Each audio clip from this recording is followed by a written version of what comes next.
Hi, this is Luisma from Haemorrhage, and I'm here to talk a little bit with the guys of Tampa Morgue. I stand before you, speaking of the rights of the hospital worker, the forensic staff, the morgue employees, the shit shovelers, the unsung heroes who handle your dead. We who are the morticians, we who are the embalmers, we are the core.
What's up? This is Tony, and you're listening to the Tampa Morgue, episode number 82, season 2. And as always, I'm joined by my co-host from his studio in Tampa Bay, Florida, Mr. Ed Webb. How's everything in the Sunshine State, Ed? Mr. Anderson, what's going on, brother? Not much, man. Just working through the bugs here on the Tampa Morgue because there's always a few before we get signed on, but everything's good. We have a busy week. We just did an episode a couple days ago. We had Jerry on from Nightside and Annihilate Us. He also runs the Ratu YouTube channel. I'm sure many people have watched that channel. We had him on for a couple hours the other day. It was a great, good guy, man. I really enjoyed talking to him. Tonight we're going to actually have Luisma from Haemorrhage and Depopulation Department coming on in probably about 20 minutes. We actually opened up the show with Nauseating Employments from the We Are the Gore record from Relapse in 2017. So yeah, we'll have Luisma on here in about 20. Ed, same shit. What's going on with you, man? How's everything over in your household? Fantastic. I'm alone. I feel That's like right. Your wife's away for like what? A week or two? My daughter's on a cruise with her friend and her family, not just her friend. She's not out there being a hooker. and my wife's in Vegas with her sister. Her my niece, I guess she'd be my niece, just had a baby not too long ago. So everybody's goo and gaga over that shit. And I'm like, go have fun. I have no desire to play with babies. My baby's 19 and above. So I'm done. I'm not like you. I'm way done. Yeah, So, we have a busy household over here this week. We had one of my little children brought home a little plague. So it's been a long week. Oh, I'm so Yeah. glad I'm out of that, man. Because when COVID, my daughter, like, private school was different than public school, and I remember, like, this family decided that they kept their kid home over the weekend, like on a Friday, but had a birthday party over the weekend because they didn't want to cancel it and lose the money. So they invited all the kids from the school to come. It's the gift that keeps on giving. Even though the kid had the plague, and of course, all those kids come back Monday, and it's yay, happy birthday to everybody else. So yeah, that happened a couple times. So yeah, I know what you mean by bringing home the the nasty. And sucks, you're going to get it. That's the thing. Last night I was on the couch watching the Devils game, dying basically at I'm over here in Europe, so everything's like 7 hours, 6 hours ahead. The cough and that never-ending congestion. That's what when you can't breathe and you're constantly coughing and blowing I just can't. I can't. And what kills you when you're going to do a show, like when we have a show like this tonight, you're just like, and you start feeling it in the morning, you're like, damn it, man. But what do? You got to keep on. As Bon Scott used to say, ride on. That's it, man. You got to ride on. But I agree. And we have a busy episode. We're going to try to keep it under 3 hours tonight. So good luck. You just never know sometimes. But we're gonna go through our usual stuff. That we do every episode. Again, we appreciate everybody who listens. It's been, like I said, we've been trying to put an episode out every week. Ed's been that hasn't been torn right now, so it's been kind of nice. We've been able to make this work every week. So Ed, what do you want to? So I guess we'll start with. I didn't see much news today. I'll be honest. I didn't look too much, but I will mention a couple things I did see. We were just talking about it before the show started. I saw DSI dropped off the Exodus tour, scheduling conflict. I saw that, and what else did I see? Oh, I saw Hammerheart Records at the Netherlands is putting out a Pungent Stench reissue. I think they're going to do the whole catalog. They're starting in May. They're starting with the 1988 Mucus Secretion demo, and we'll put out. And I guess they're going to just put out the whole catalog, like I said. And I think it's going to have like bonus stuff, like extra music or photos or artwork and stuff like that. So that's cool. I saw that. Besides that, I really didn't see much, man, today. I'll be honest with you. Yeah, I haven't seen much news in anything, really. It's been a weird, slow week, right? Well, that's a good thing because the news, as we know, if you turn on the fucking news, it's just chaos all the time and craziness. So in this lovely world we live in. For a week, I remember it's Rob Dukes this and Rob Dukes that, and Steve Souza's out, and we got 2 Exodus records, and I'm seeing it everywhere, and I'm like, who cares? Like, no offense, but you got rid of the guy that I like Souza. I'm not a Rob Dukes hater, but I like Souza, and we played with Exodus, and it was probably one of the hottest shows we've ever played ever. I mean, I've never felt. And when he says hot, he means the air condition wasn't working at the venue. Yes. That was fucking miserable. I mean, I remember Steve going on stage and he was already soaking wet before he even played the first song. So, it was brutal. I felt like only one other time at the Mug was Vader, and that was it. And that was the most brutal night I think I've ever felt. I mean, it was packed. So, it was awesome, but you're right. Because if you look at the videos, any of that video from that show that night, you can just see everyone's just drenched. It was like us being in a sauna. Like everybody got to hang out in the sauna and watch a show. Yeah. But yeah, again, that's the kind of news. They take one thing and they run with it for a week solid. And it's just, man, okay, we got it. You know, it's almost like National Lampoons. Yeah. We know. Big Ben. We got it. Do we know? Yeah. And I didn't look too much. I did see the DSI and I saw the, Pungent Stench, but that was just things that caught my eye that I wanted to read anyway. So I read that, and we have some releases. I tell you, Ed, I'm getting more releases every week sent to us. So that's great. We Popular appreciate guy. anybody who sends those in. And I guess I'll start. Actually, there was a couple people who passed away that was sent to us also, which we always read those on the show now. So, the hardest part is making sure you're getting everybody's name right because you want to be respectful. It's just, so I got three actually. Robert Van Doom, drummer from Moonwatcher out of Mexico, passed away. I think this week. Fabio Rockham from Brazil, guitar player for Infected Mind and Nefastus. He passed away on March 14th. And Thibaut Boone from Gates of Argonath from Belgium. And he was the vocalist. Those were sent to me. So I thought I'd read those out. And what do you want to do first, Ed? Shows or releases before we get to Luisma from Haemorrhage? Do shows. Since Shows, that's okay. more. So they're never in That's order, more. obviously. Yeah, no. Why would they Let me see be? here. They're never in order. I'll try to do them in order. I'll try to do them in order a little bit here. 1 second. There's actually a lot of. I tell you, there's some shows coming up that are the Tampa Bay Very area has. surprising. Very Yeah, surprising. actually, I'll start out with the one that we were talking about yesterday, which everyone's talking about for the St. Pete area. Janus Live Acid Bath is playing Saturday, June 28th with Weed Eater and Rock. I want to say the name of the band is.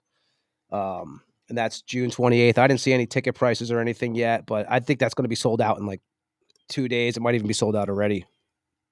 I mean, I even know people are messaging me like, got my Acid Bath tickets, got my Acid Bath tickets. So that's going to be a big show. And again, that's a Janus Live. And I'm sure they're going to be, I have a feeling they're going to be over here in Europe and everything too. I think it's only time. I mean, it seems to be, everyone's pretty excited about it. So let's see here. What else I have? Okay. We have, so we got Vacuous Step sent me some dates too here. I always say I'm going to start in order, but I'm just not going to. I'm just going to read some dates and I'll give you some shows and I'll give you the dates and we'll go from there. Saturday, March 22nd, live at the Abra. Claw from Vero Beach. Void Dream from Tampa. We had Void Dream on here. We had Vincent on here. Hatred Creation from Jacksonville. Narcose from Orlando. $12. Doors at 8. Show starts at 8:30. Belphegor, March 23rd. With actually Hate dropped off of that. I saw that Hate's not going to be on that show.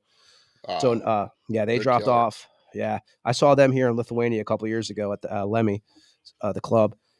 But it's Belphegor, Arcona, and Vale of Noth. And that's going to be at the Orpheum, 14802 Nebraska Avenue, Tampa, Florida, 7 p.m., $25 tickets. All ages, under 18, must be accompanied by an adult.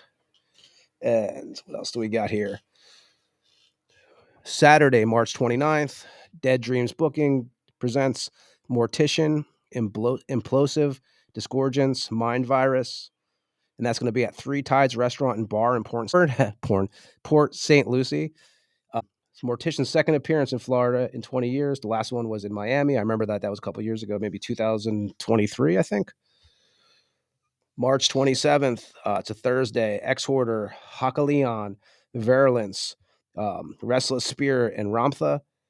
And doors at 6. And that's going to be, let me see here. That's the Brass Mug, right, Ed? That one.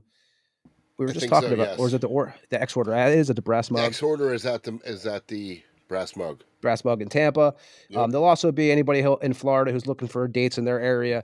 Orlando, 24th at the Conduit. Jacksonville, the 25th at Jack Rabbits. And Miami, the 26th at Gramps. So we got that there. And I have a few more. Let me see here. Saturday, April 5th, Vacuous Depths, Killing Addiction in Ramtha at the Mutiny in Acala. Doors at 8, $5 tickets. You can't beat a $5 ticket these days. Friday, April 25th, Vile Productions, Cardiac Arrest from Chicago, Extinguished from Pompano Beach, Grave Filth from Gainesville, Vacuous Depths from Tampa, Undercrypt from Deerfield Beach, Florida. That's going to be at the Brass Mug, 1450 Skipper Road, Tampa, Florida. And I think that's all the shows I have. Unless you have any. Oh, we do got to mention the Jeff Tate, if you want to mention that. Which is Friday, April 4th. Yep, it's with Operation Mindcrime. At the actual, I was wrong. I'm not very wrong very often, but I saw the Baycare when we were walking out of Willie Nelson. There was somebody had it on I don't know what you call it, like a poster and it was Jeff Tate, and I assumed it was the Bay Care because that's part of Ruth Eckerd Hall, but it is the actual Ruth Eckerd Hall, which is a very killer venue, old school. Been there, God, man, I can't tell you how long Ruth Eckerd's been there. I But think the last band I saw there was Cooper. Is that who you saw him somewhere else though recently? I saw him at the Bay Care Sound. So Baker. all the shows we've had so far have been at the Bay Care or the Billheimer Theater. But yeah, no, that's going to be at Ruth Eckerd Hall.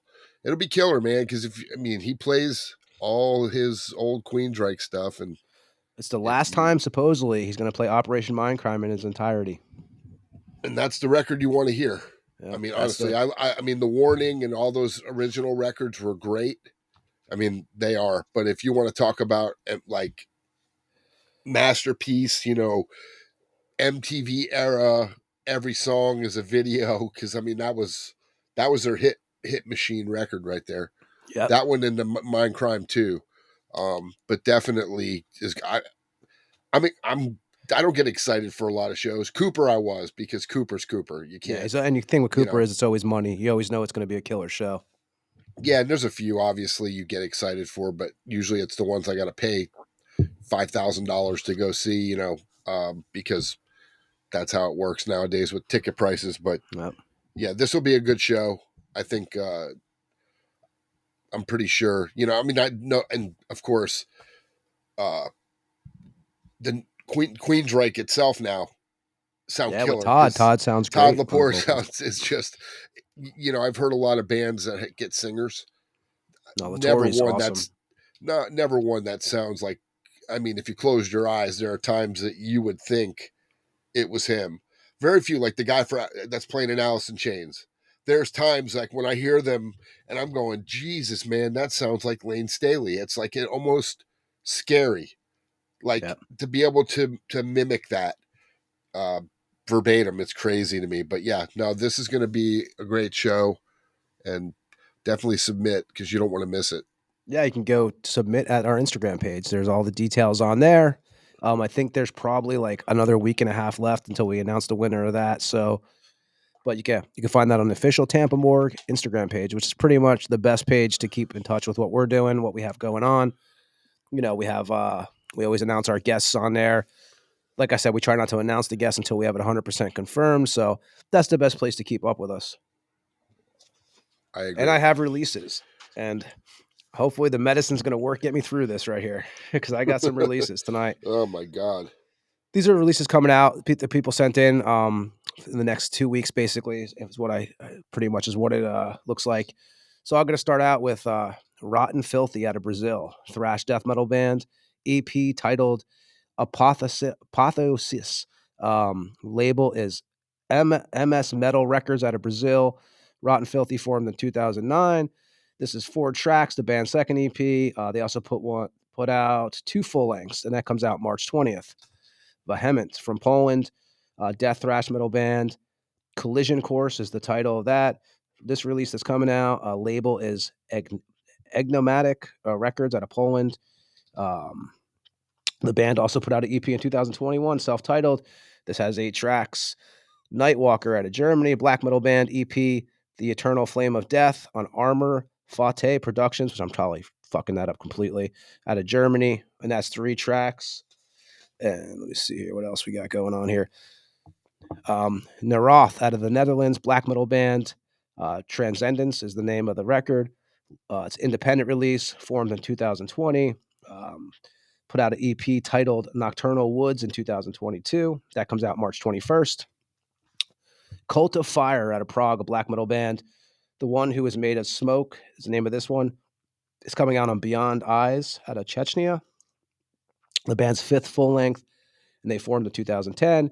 They've put out 5 EPs and 3 live records, and this comes out March 26th. Wretched Path out of Finland, death metal band. Sea of Death is the title. Mira Music out of Finland is the label. Band formed in 2020.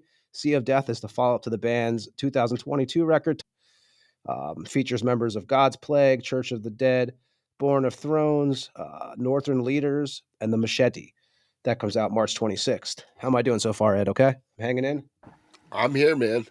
Lucifer's Child out of Greece, black metal band. The name of this record is The Illuminant. Label Agonia Records out of Poland. Lucifer's Child formed in 2013. This will be the band's third full length. Eight tracks on this. It's a follow up to the band's 2018 The Order album. This comes out March 28th. And we have more. Capitalist out of New Jersey. Black metal crust band. Title of the EP is In the Days of Crimson Sun. Independent release formed in 2018. The band's second EP, the other was titled 2019. And guess when it came out? 2019. In the Days of the Crimson Sun comes out on March 28th. Red Dead from France, death metal band. Pass Across the Graves is the name of the record. Label Great Dane Records. 11 tracks. Red Dead formed in 2011. The band's third full length, follow to the band's 2020 record, Forest of Chaos. That comes out March 31st. Guy we had on here, Martin Missy, episode number 74. It's a split, actually. Protector from Germany and Suicidal Winds from Sweden. It's a split 7-inch on Wolf Cult Religion Records out of the Netherlands. And Suicidal Winds dedicated this to the band's former bass player, Frederick Anderson, who passed away at 46. He also played in Access Power, passed away in 2023. But this 7-inch, I don't see what it's numbered to or limited to, but it's Protector out of Germany and Suicidal Winds split. That comes out March 31st. Unbound Terror, the death metal band out of Spain. Title is Something is Rotten in Humanity. Is that not true or what? That's the 100%. title. Extreme Music out of Spain is the label. Unbounded Terror, formed in 1991, put out their first full length in 1992, titled Nest of Affliction. The band's fourth full length features member of Melting Flesh, Sons of Cult, Golgotha, and April 1st that comes out. And it got 4 more. Graveworm from Ohio. Man, I was looking at they've been around for a long time. 27 full lengths, dude. 12 demos, 7 EPs, and 17 splits. Yep. Oh, giving Dawn of the Dead a run for his money. Yeah. So Graveworm out of Ohio, death black metal band. Necromantical Fiend is the name of the record. Label Funeral Empire Records out of Ohio. They formed in 1992, and they have a shitload of releases, like we just said. April 22nd, that comes out. Slaves of Evil out of Poland, death metal band. Certain Death is the EP. It's independent release. Slaves of Evil formed in 2012. This has 4 tracks on it. First release since the split in 2021 they did. Let me see here. With another Polish band named Snake Eyes. This release, Certain Death, comes out on April 2nd. Devil Mass out of Texas. Death Doom black metal band. Communion is the name of the record. It's independent release. The band formed in 2011. They went from 2011 to 2022 under the name Astaroth. Changed name in 2022. The band's debut demo was in 2022. And let me see here. Features members past and present, obviously, of Astaroth, Intestinal Disgorge, Throne of Blood, and Luciferian Rites. And I got one more for you. And then we're going to get to Luisma from Haemorrhage. Savage Master out of Kentucky, heavy metal band. Dark and Dangerous is the name of the record. Shadow Kingdom Records out of Ohio. Savage Master's been around since 2013. Dark and Dangerous is the band's 5th full length and a follow-up to 2022's Those Who Haunt at Night. And that comes out March 28th. And that's what I have for releases. So again, anybody who wants to send us their releases, feel free. We will read them on the show. And if I butcher the names, sorry, but that's how it goes. And Ed, you got anything over there for releases? Only a couple. One of them's an EP of your favorite band in the whole world, Cradle of Filth. We have something in common, me and that guy. Yeah, you do. We won't talk about that on here, but White Hellebore. It looks like it's a 3-song demo, I guess. Is that what we call that now? EP, demo? What do we call that? I heard one of the songs on Liquid Metal, and great. I mean, they've definitely come a long way from the early days. Definitely wouldn't wear one of those early shirts, but that's a different story. We could probably, I mean, I think I've told you, we could probably get Danny on here. But I don't, we could probably, I mean, I saw the release was coming out, but yeah, what else you got?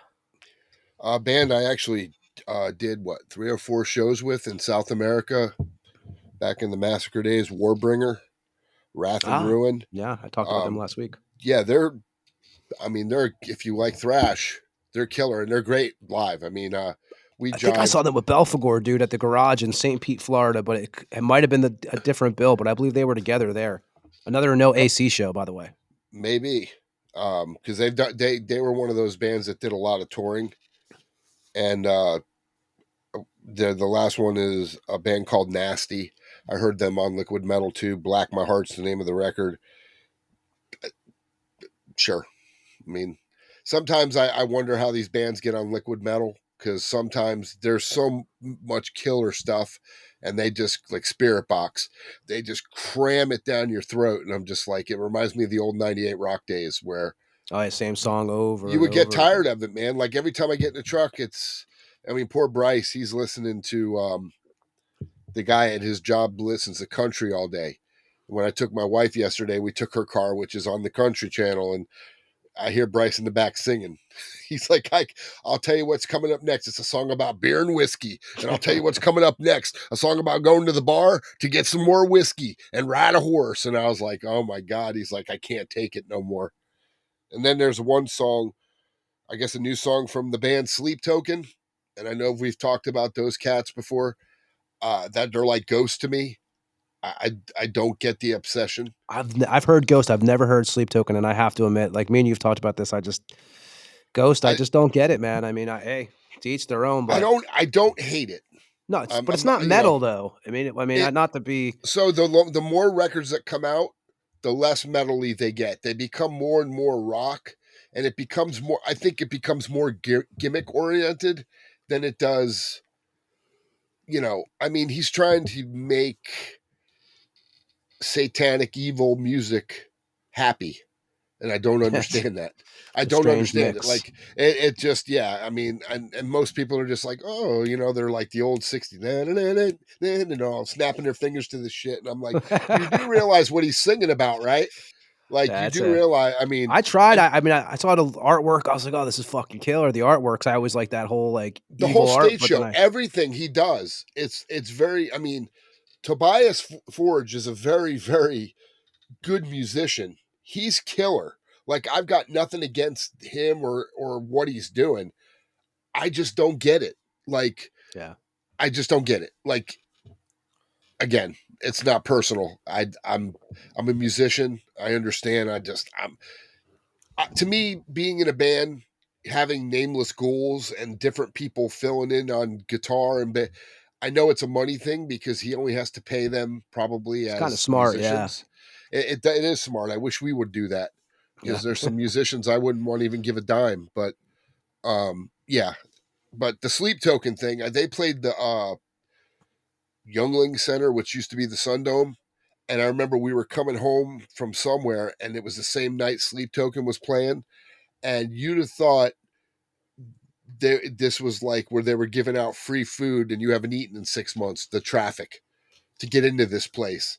It wasn't even that bad for a monomarth. Look that up. I've heard them. They're not bad. They're different. And because they wear, like Ghost, they wear these outfits. So you don't even know who they are.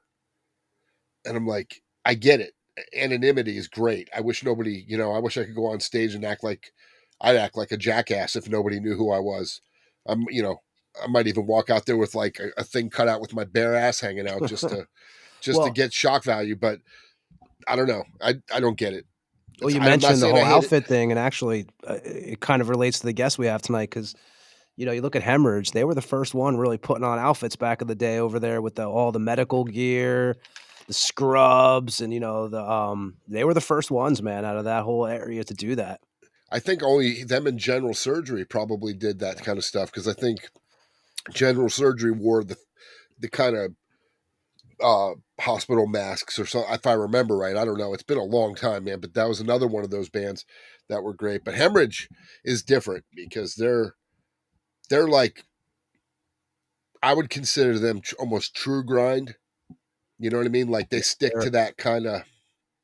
There's a lot of things, and I'm really, like I said, when I contacted about getting them on the show, It was much easier than I thought.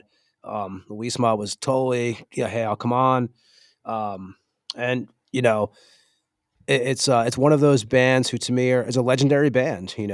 Haemorrhage has been doing it for a while. We're going to talk to him all about that. I mean, the guy created Dr. Obnoxious, Dr. Corpse Grinder. The artwork for the band, the videos, Fernando, the vocals. I mean, just his presence on stage. I mean, there's just something about that band. All of them. Anna. That's just it's going to be cool, man. So we're looking forward to talk to Luisma tonight. And anybody who listens to us, you can go back. We always do this spiel, and the reason we do this is because we always get new listeners. So we're sorry for the people who have to sit through this, but we're going to mention a few of the episodes we've had in the past. Because we're on episode 82, and our episodes are pretty long, so it's not like we're banging out 30-minute episodes, as Ed will tell you. We try to, we never know how it's going to go. There's no plan ever. It just goes as it goes. But I'm going to run through some of the episodes we had, and then we're going to get Luisma on from Depopulation Department and Haemorrhage. We're going to talk to him, and then me and Ed will come back at the end of the show and say goodbye to everybody like usual. And, we'll be back next week. So we're always, ask Ed, we always got shit going on. There's always stuff going on here. So, Ed, I'm going to roll through some of the old shows. Just not all of them, but a handful of them here. Episode number 29. Action. There you go. Episode number 29, Morbid Saint. Dawn of the Dead from Nunslaughter was on. I forget which episode exactly he was on, but you can find it very easy. 33, Kyle Thomas from X-Order Floodgate. Blood Serpent from Vietnam. That was number 38. 39, Jamie Bailey from Brodequin and Liturgy. Episode 40, Harry Quokinen from Hooded Menace, Horse Latitudes, and Hail Conjurer. 49, Chris Reifert from Autopsy, Abscess, Eat My Fuck. Episode 80, Destroyer 666, Lucifericon, and Sun's Blood. We had Rob on.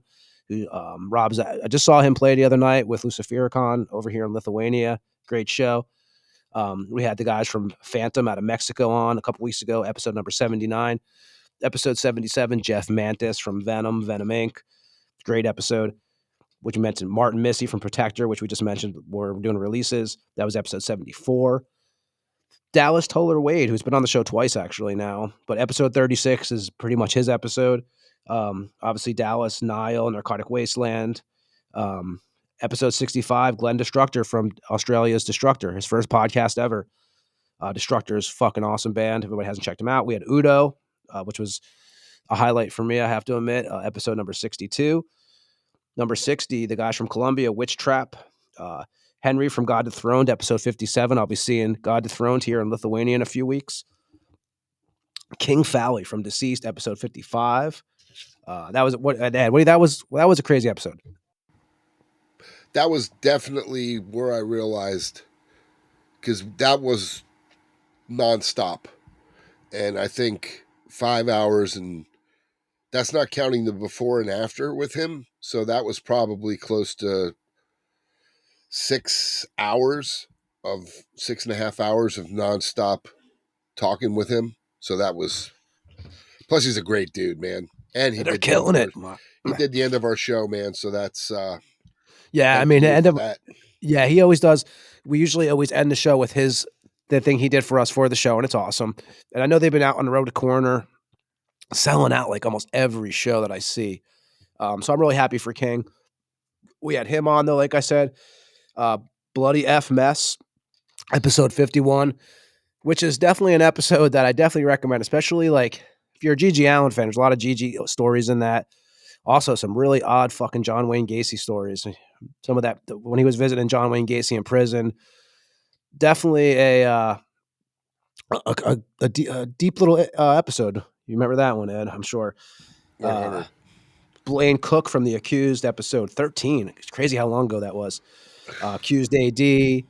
Paul Speckman, of course, from Master, we had on 23. Pat from Hell Witch, episode 4. Vincent Crowley, episode 6. Like I said, there's a shitload of them. We just had, like I said, Jerry from the Ratu channel and from Nightside on last week. We got more stuff coming up, but anybody who wants to go back, it's all streaming platforms, Spotify, Apple Podcasts. You can find the show there. So, Ed, I guess let's get Luisma on because we're already in 30 minutes already deep in this. Of course we are.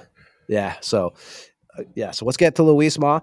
We're actually going to play Depopulation Department. We're going to play Life Kills off the Life Kills EP that came out on Spike Rot Records in 2019. Depopulation Department is, the side project. I don't know if it's called a side project or not, but it's Luisma on vocals and guitar, Lucky on bass. Lucky also played with Luisma in x-Avulsed, Anna on vocals and guitars, and then Jose on drums. So we're going to play Depopulation Department now, and then we're going to get Luisma on from Haemorrhage, talk to him, and then we'll be back on the Tampa Morgue after this song from Depopulation Department. The track is called Life Kills off the Life Kills EP from 2019. We'll be back on the Tampa Morgue after this track with Luisma from Haemorrhage.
And that was Depopulation Department with Life Kills. And we are joined with Luisma from Haemorrhage and Population Department. First of all, how you doing, man?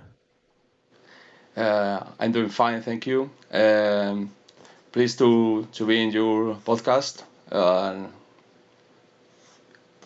don't know. Happy to be here. Thanks, man. We're going to get into the history of Haemorrhage and stuff, but I want to start out, since we just played some Depopulation Department, I was going to ask you about that first. The band started in 2017. Yes, I think so.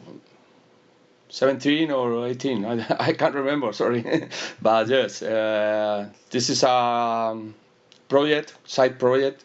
We started with Anna, from guitar player from Haemorrhage, and also from some guys I was playing in other bands, and of course the first Haemorrhage drummer too, and some people from the Spanish scene. The idea of making Crust music, influenced by the Church or Doom or Disgust or band like that. In the lineup at first, it was you, Jose, and Lucky that you had played with in x-Avulsed.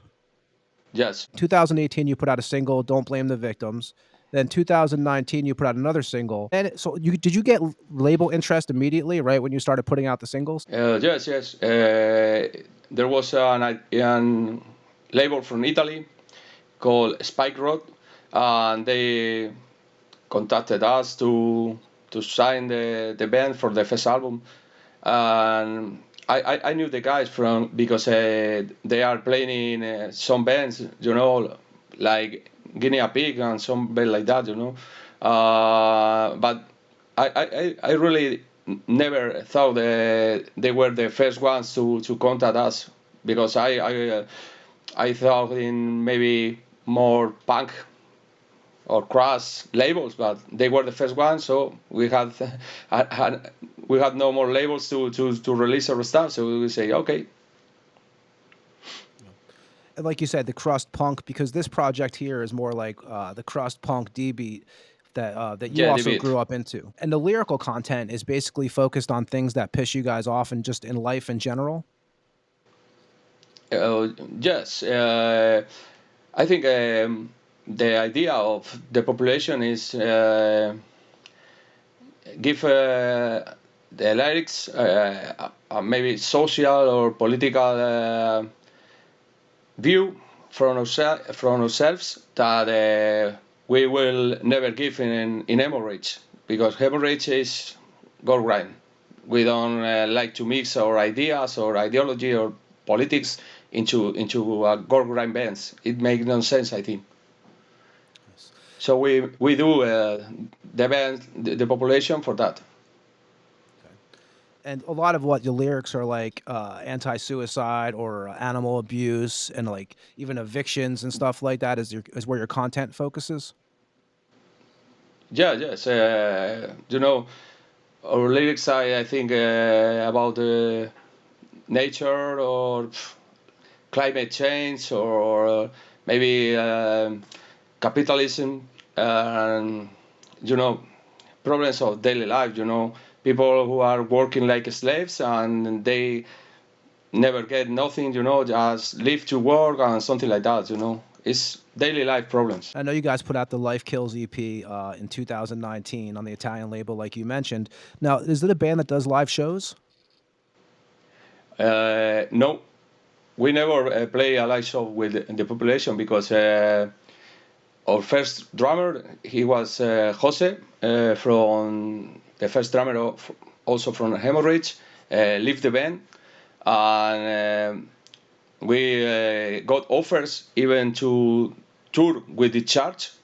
Was a real dream for me, because I was the church fan from my childhood, and as I told, Jose left the band, and now we have another drummer, but he is not from Madrid. He's more a session drummer, and to be honest, we never looked for another drummer because we like the way he plays. And for me, to play live with the population is a dream, but it's not my main focus right now. It's more a recording project or something. Because the most of my time it goes for Haemorrhage. Like you mentioned recorded. You guys during the COVID, I think you guys wrote the Another War Victim record that came out on the Spanish label, 14 tracks, and then you guys did the Starvation EP in 2022.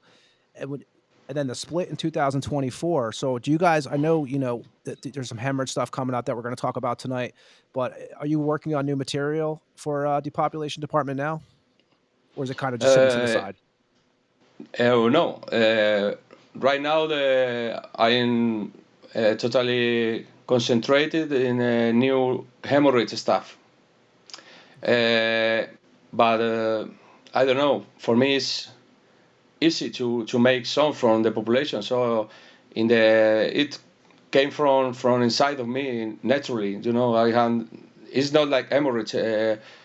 Haemorrhage songs are more difficult to write, because not only because the music style is more difficult, because I didn't want to repeat myself, and the population is easy for me because I listen to punk, Crust all my life. So I think, no, I must write for Haemorrhage, and then I will have a break, and we want to record a full album with the population. So let's talk about some Haemorrhage. Actually, I want to talk about, on this show we usually start out with the beginning. And so you were born in '74 in Madrid? Yes. 73. 73. And Yes. was music something that your family got you into? Was that something like, did you come from a family that you were surrounded by music at a young age? No, no. I my parents listen to music at home like everyone, no, not music or things like that. I think I am the only one who plays an instrument. If you want called playing like I do, no, but yes, really, no one in my family is have any relationship with music. And do you remember the first piece of music that actually caught your attention as a kid? My I don't know. I think I never had a real attention in music. I like the football and things like that. But I think I started to get interested in play instruments when I started to listen to metal music. And how were you introduced to metal music to begin with? Well, I think the first band maybe was Iron Maiden. Maybe I can't remember. I think Iron Maiden, and I was like 9 years old. The first show you saw, what was it? The Monsters of Rock tour in '88. I think it was the first big show, but I was in some before, but small bands, Do you remember the first record you actually owned? From first record, I think the first record was a cassette of Iron Maiden, maybe Power Slave, or the Number of the Beast. I can't remember now. And the first time you picked up a guitar, are you actually self-taught or did you get lessons? No, I got lesson from punks. Yeah, really. My friends were punks, and they play in punk rock bands, and I learned from them, because I used to go to their rehearsal room, and I learned to play everything, drums, guitar, bass. Yeah, I was going to say you play drums, bass, and keyboards too, right? No, no keyboards in punk. In punk music, have no keyboards. Well, there's no keyboards in punk. I didn't know if you played keyboards at all or not. I play keyboards by myself, like a kid to like playing, but I don't know to play a piano with chords and so on. I don't know. And back into the guitars, you actually not only do you play guitars, but you started designing your own guitars in 2007 with 666 strings. Yes. But I only designed the 3 Haemorrhage guitars. I mean the 2 guitars and the bass guitar. Okay.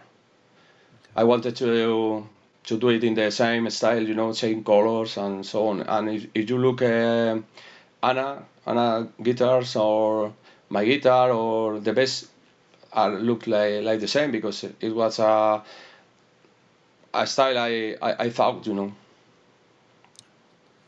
And in your scene, when you're growing up, how was the venues? Did you guys have a lot of record stores and venues you were able to go to as a kid? A teenager, I would say. Yeah. When I was, I don't know, 14 or 15, I used to go to one, most of all, one record store in Madrid, the capital, in the downtown of Madrid. And I used to go there on Friday, and the guy of the record shop was a very open-minded guy.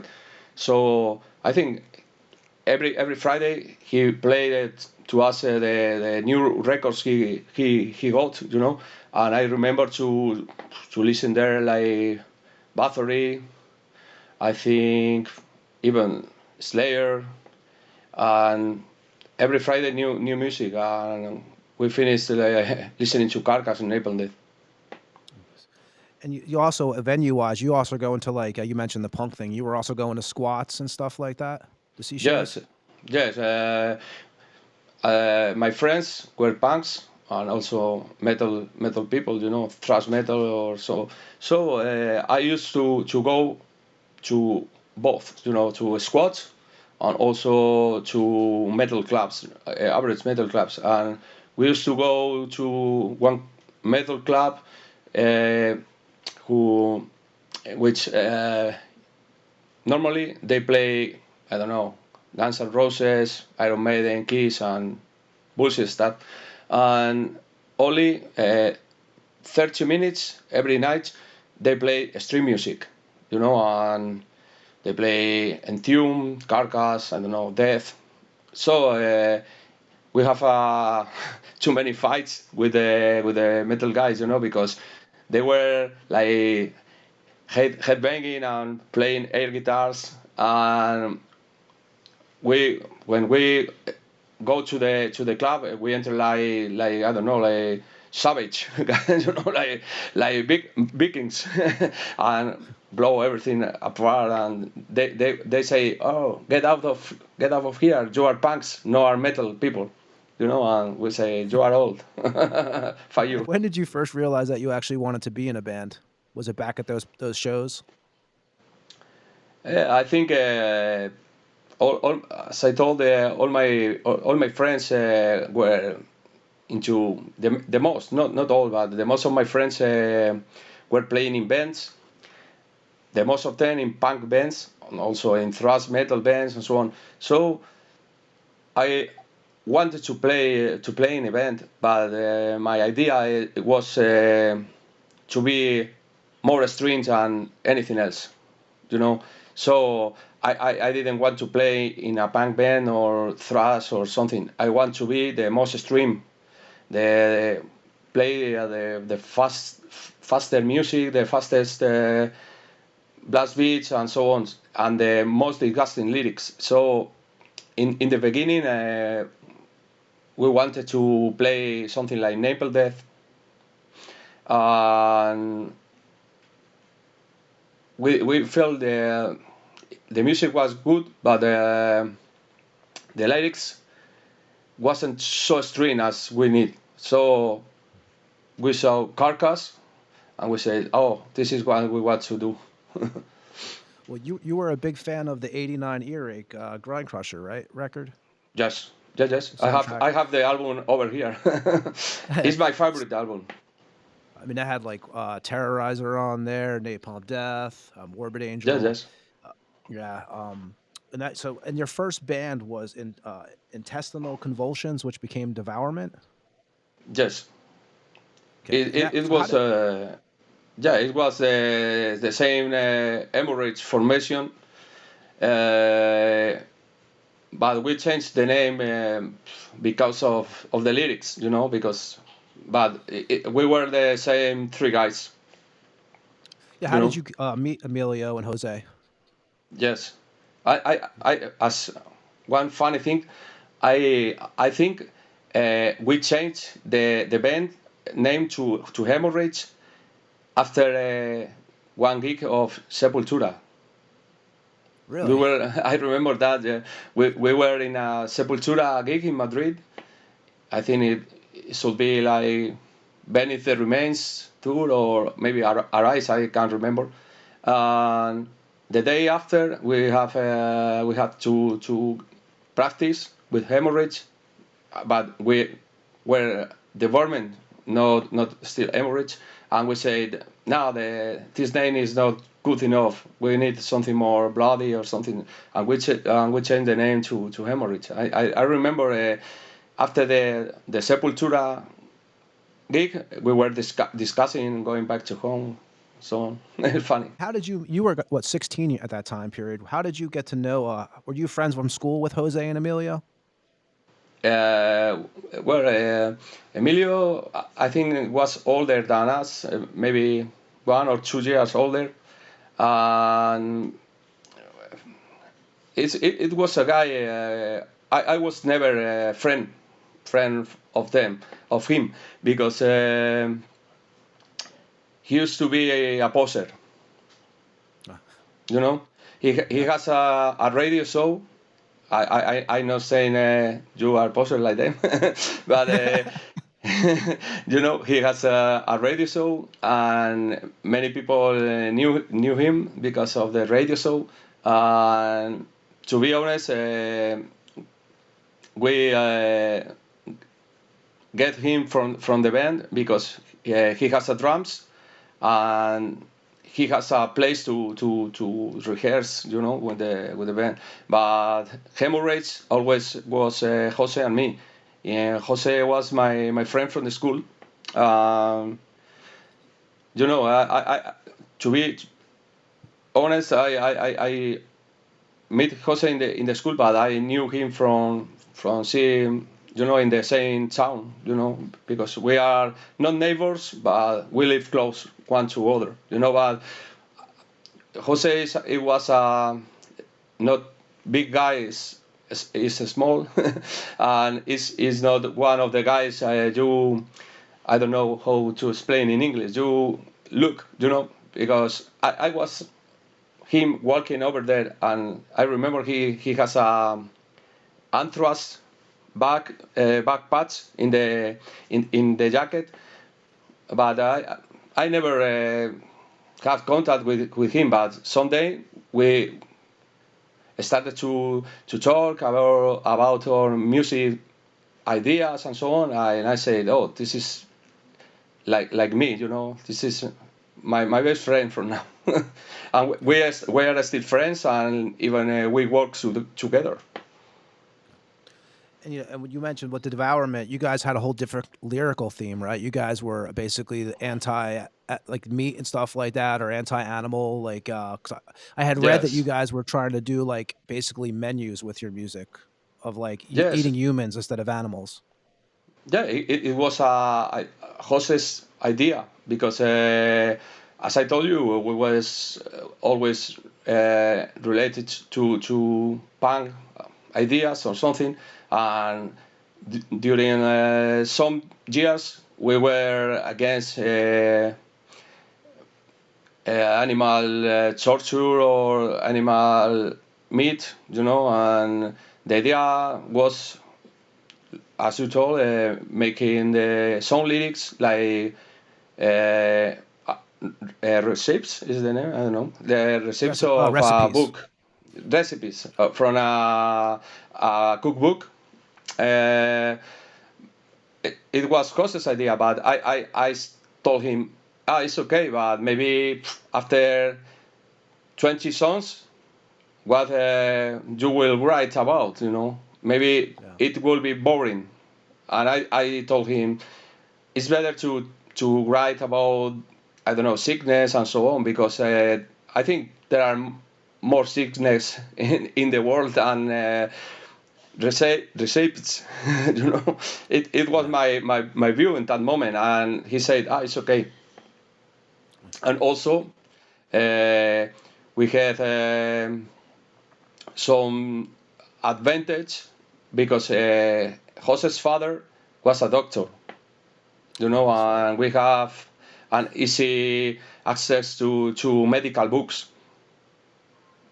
Yeah, so you guys used to write the lyrics at all those medical books. My wife's a doctor, so she has all those. We have a whole library of those, actually. Operations and all that stuff. When you guys, so when you guys decided to do that, with the medical books, was it? I'd always heard that you guys were a fan of the Carcass lyrics, but you didn't want to sound like Carcass. But you were. Is that factual? Yeah, yes. As I told you before, we wanted to play the most extreme music and the most extreme lyrics. But for me, Carcass was extreme music, but only in the first album.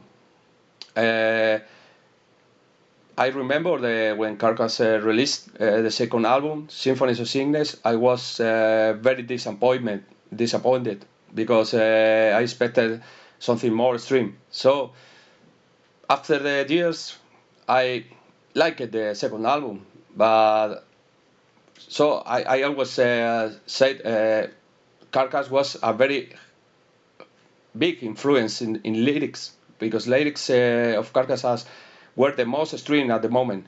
And for me, about music, they were not my biggest influence. I think if you ask me what was my biggest influence in all my life, I think it was the Charge in first position, and Terrorizer, Panya Stench, Impetigo, bands like that. Maybe maybe Swedish death metal bands like Carnage, like of course Nihilist, the first Exhume, and also another bands from other styles.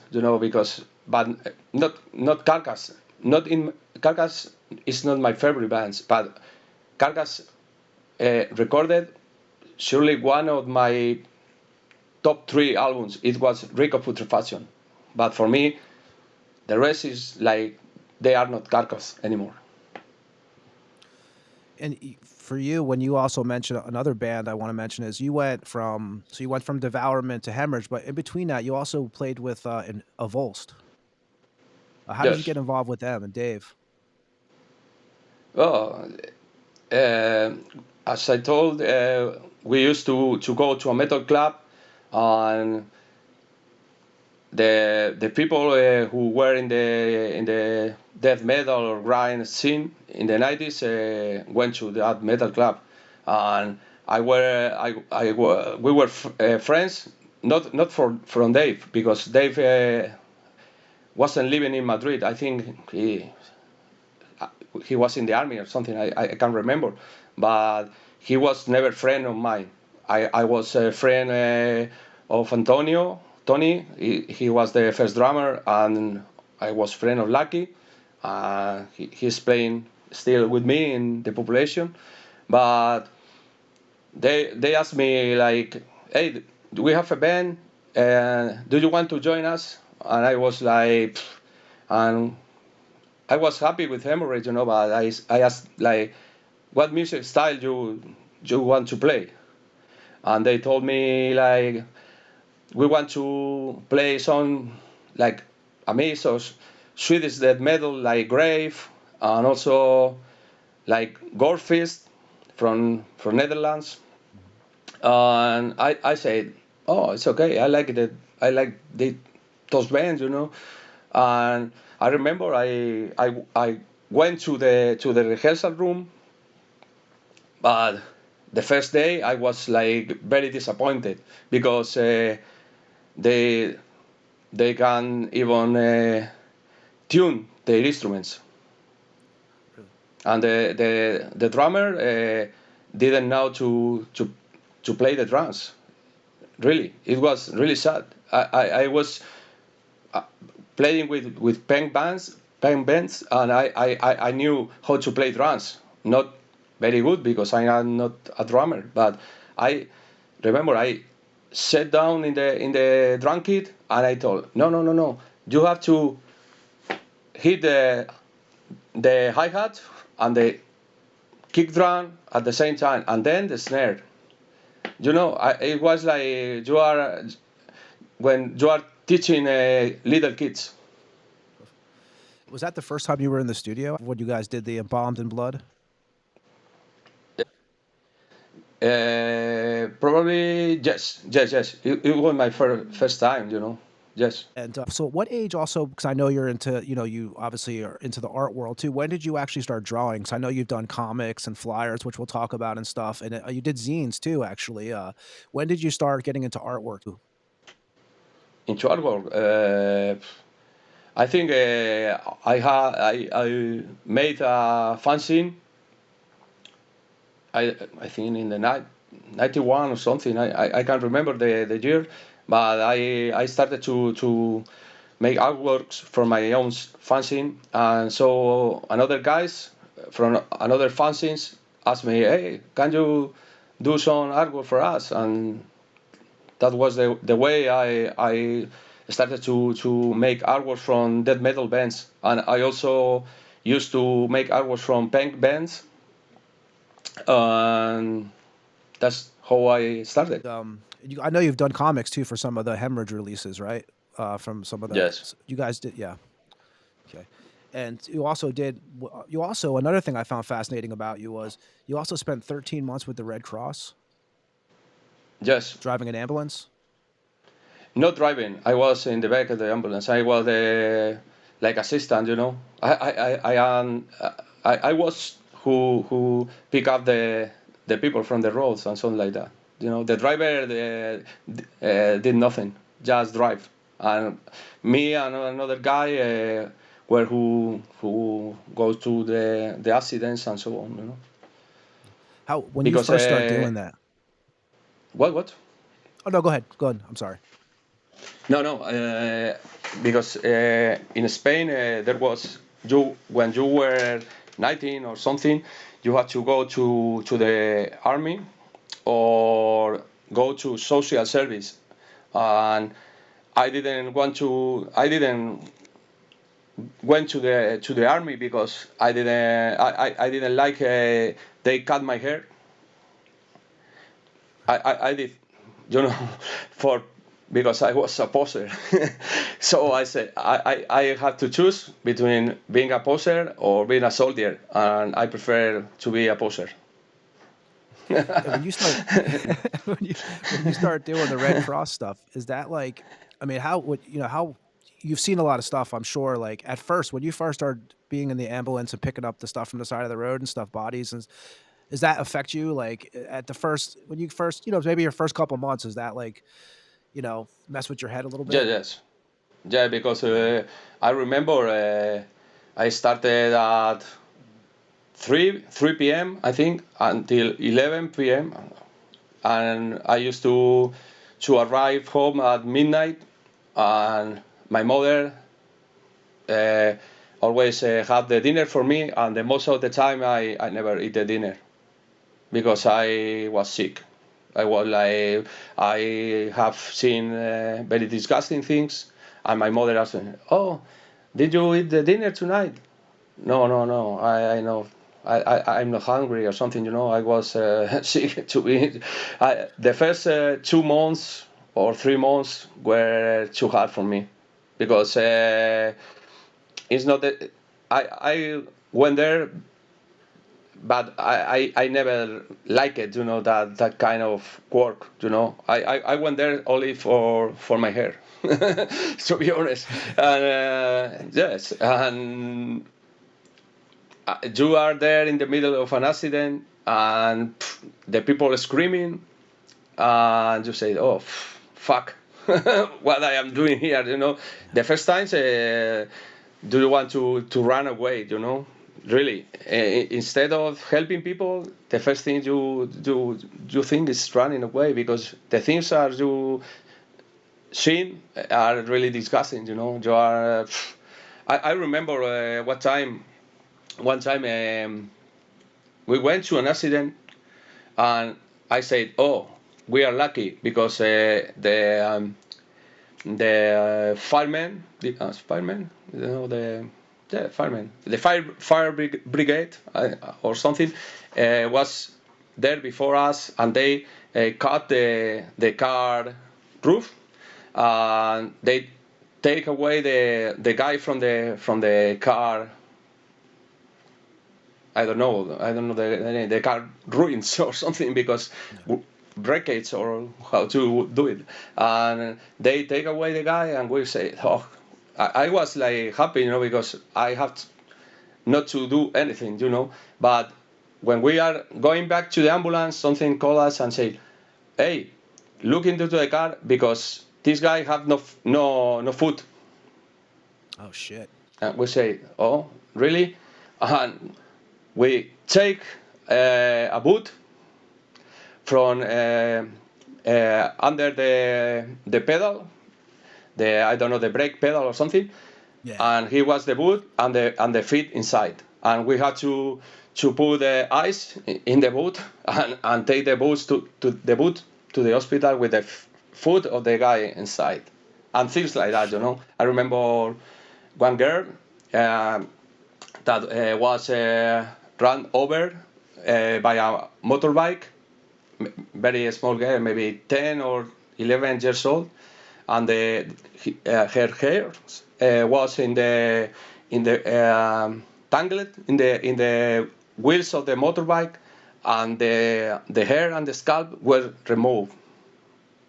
It was I don't know, gory things every day, you know. Yeah. But I And must admit, after 9 months or something, I started to like this word, or how do you want to call it, and it gives some adrenaline on me.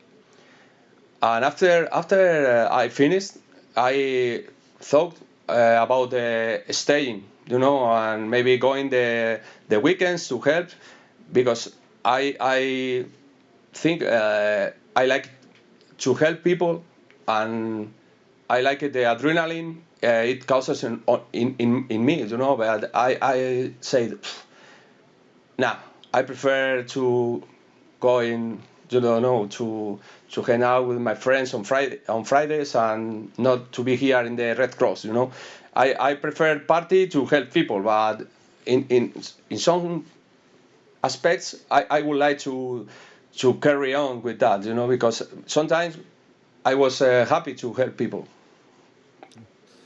and so you have that part of your life, and you also, as you said, you had Jose's father was a doctor. Are you? I know you're also into horror movies back then too, right? Yes, yes. Yes. In that days, there was a lot of not only horror movies. Maybe do you know trauma? Yeah. Trauma, Trauma films. trauma films, yeah, and stuff like that, And but we didn't want to write about gore movies, because there were bands like, I don't know, Impetigo or Mortician that already were writing about that, and they did it better than us, I think.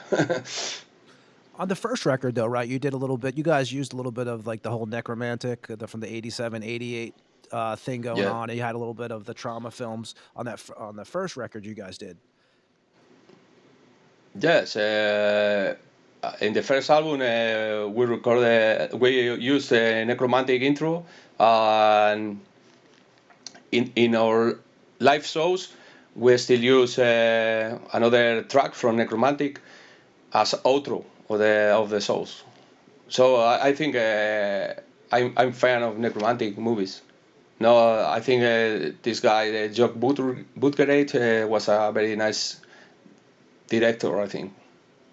I think with the first one, I think it was the first one I saw that was one of the first movies that really disturbed me when I was a kid. It was like, I think it was '88 or Ah, '87 they came out. Yeah, I think it was around that time period, but I remember those films. the first the first film I think is the Texas Chainsaw Massacre, but the first one. Yeah, it's a great movie. That's When I still was a kid, I always if you watch to this movie,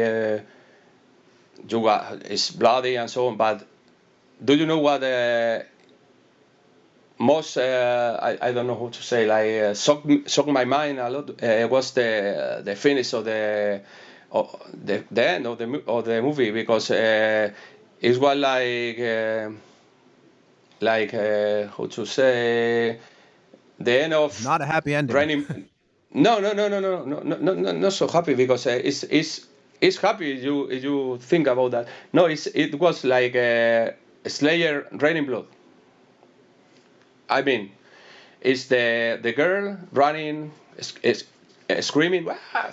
And the Leatherface with the chainsaw, "Wah!"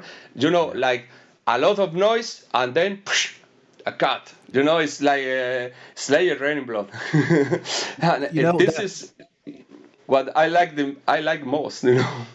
Yeah, always think of that film. I think of when he comes out of that door with the hammer, just clocks the dude over the head. Like that was Yeah, that's still, and the sounds of yeah, that. Yeah, that was just, yeah. you Yeah. know, uh, just the sound effects. If you actually think about that movie, there was blood, but it wasn't that much blood in that movie. Actually, it was just disturbing from the chicken bones hanging up. I mean, it was just one of my favorites of all time. Yes. You know, um, and you guys, what is the first Hemorrhage song you guys ever wrote? Um, The first song, I think it, but I don't know if it was Haemorrhage or still was Devourment, or I don't know, but I think it was a song called Extreme Ulceration. And you guys, who designed the Hemorrhage logo? Because I know was that all you doing the logo and stuff back then Yes. for the Yeah, demo? yes. Okay. And you guys I did. did it. I You did guys it. did 3 songs. Yes. The demo, I think. Wait, I think I have the demo over here. And that's a limited demo. You guys only did so that while you're looking for that demo, right? When you guys put that out, you guys only gave that to fellow bands you were playing with and zines and stuff. Is that right? What? Sorry, I was looking for for the demo. Sorry, I want to show you the original one, but I didn't find it. But it's rare. You guys only did 100 copies you guys gave out because I read that you guys were only giving them to bands you were playing with and zines. Yes, we never sold copies. The most were for free. I think I think we didn't sell anyone. I think. And you guys recorded that on an 8-track in 5 hours. And so the studio was called Paranoia C. Is that of Madrid? The studio Paranoia C, it wasn't a real studio. It was the rehearsal room of one punk band who was called Paranoia C, and they have equipment to record. So we write this name Paranoia C, but it was really the name of the band, of the place where we recorded with their equipment. And when you guys are doing this, and when do you start thinking yourself that you don't want to sing and play guitar? Like you start wanting to bring other people into the fold?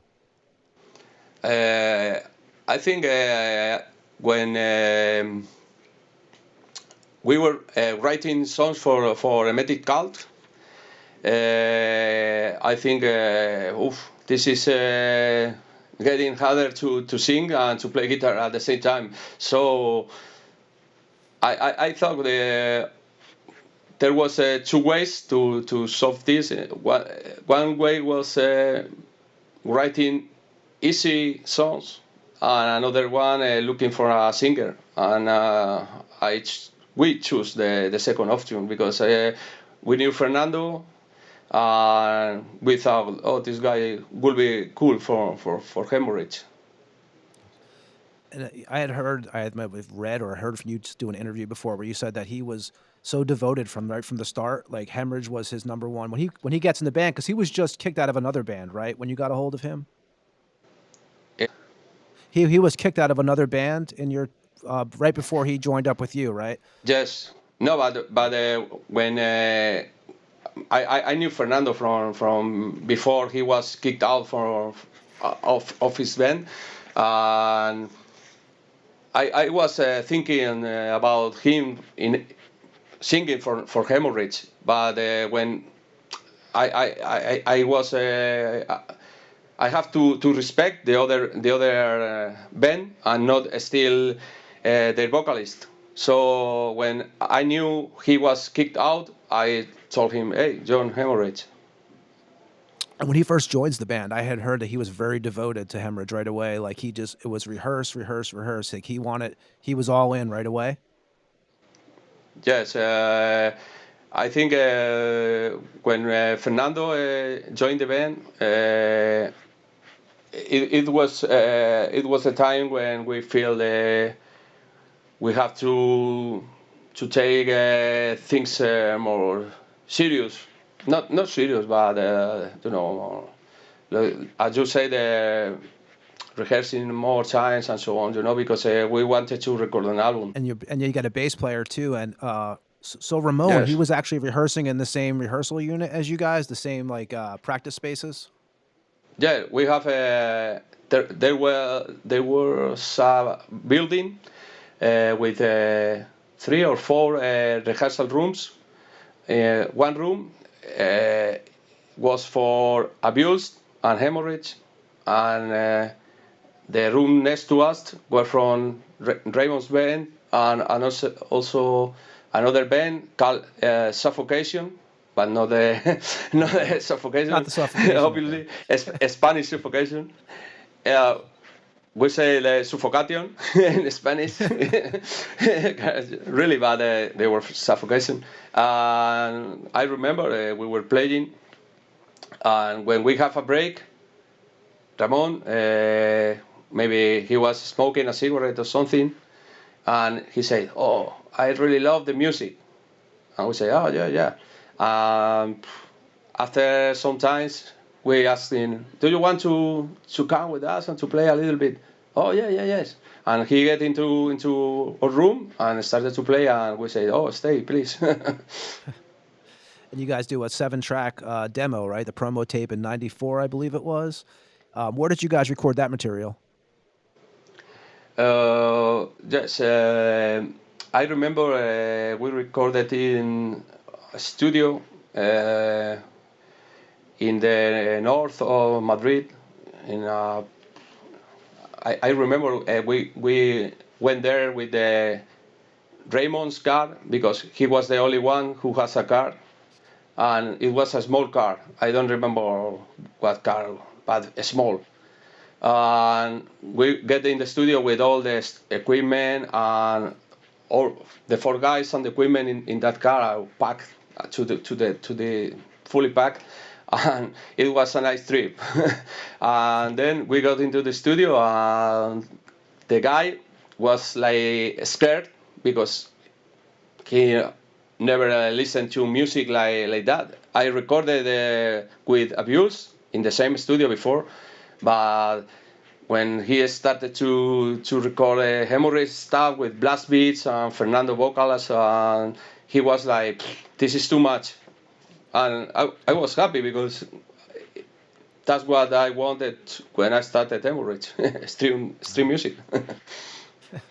And you got, at that time, Fernando was working for Repulse Records out of Spain, and he's sending promos out, and he sends it out to Germany to Morbid Records, who Morbid Records at that time has like Cock and Ball Torture, right, Dead Infection, Incantation, and stuff.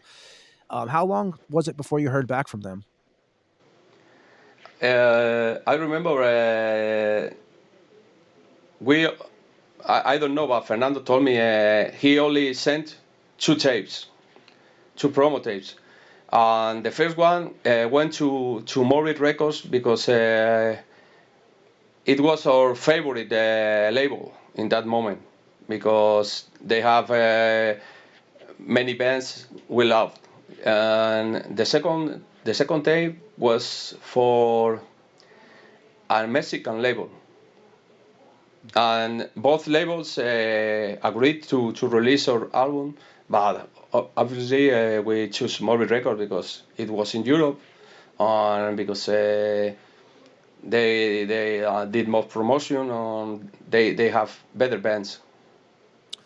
And you guys did a 7-inch at first. How was it? When you first got a copy of the 7-inch in your hands? How was that exciting for you? Because you're a punk fan, I know. And I grew up listening to a lot of punk too, and a lot of it's 7 inches back then and stuff. We're almost the same age period.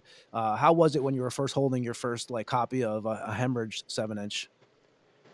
I was disappointed, because I was happy but disappointed, because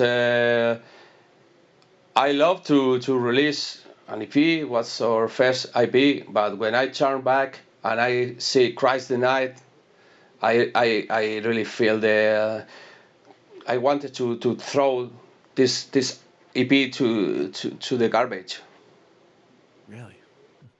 Because I wanted to release the EP alone, but you just want it to be Haemorrhage.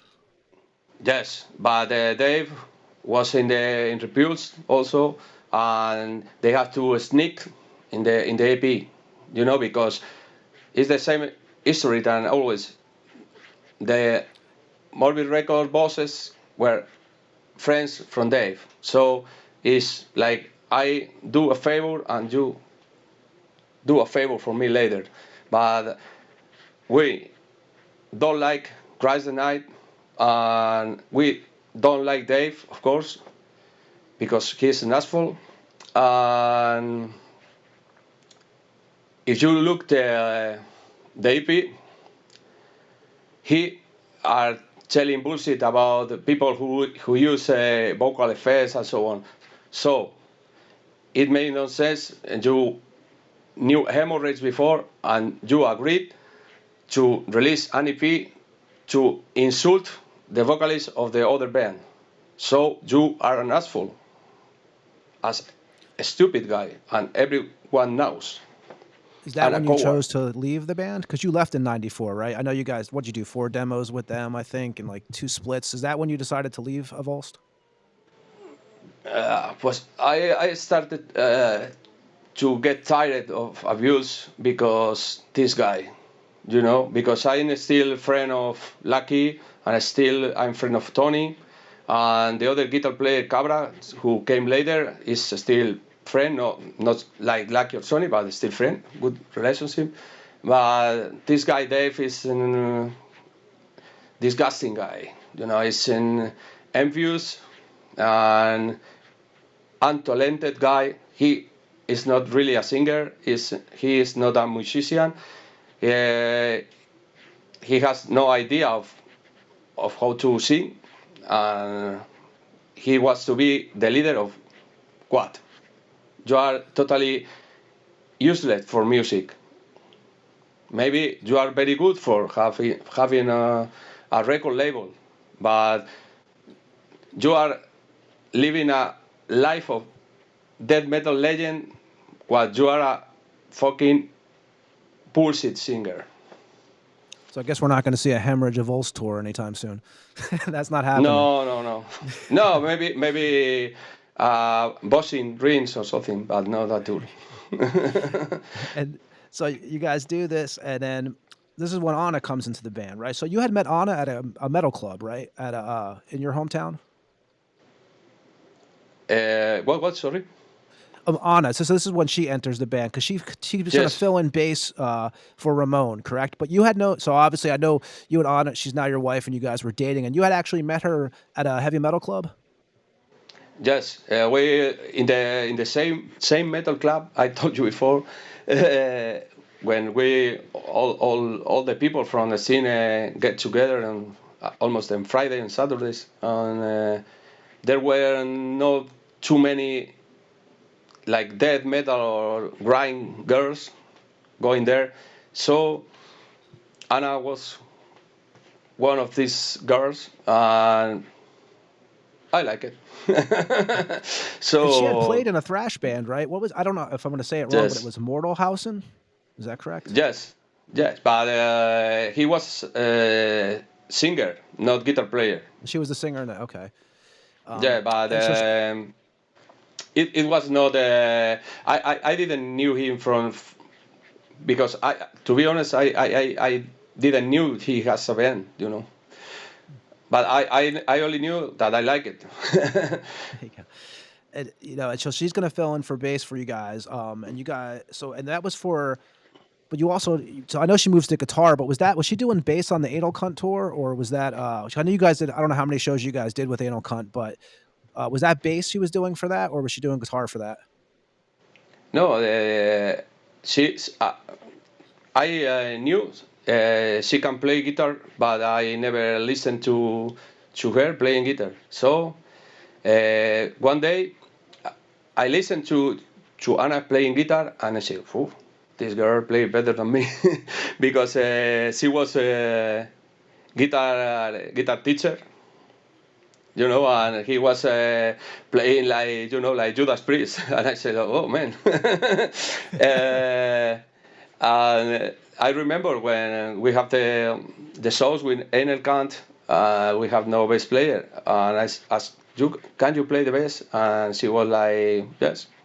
So I remember there was like 3 days before or something, and we have no. I don't remember why, but we had no the rehearsal place available to go in these 3 days before the show. So I teach Anna the Haemorrhage songs in a park with people walking around, just in the back of her home, and we were playing the Haemorrhage songs, and there were kids playing football and something like that, in the park.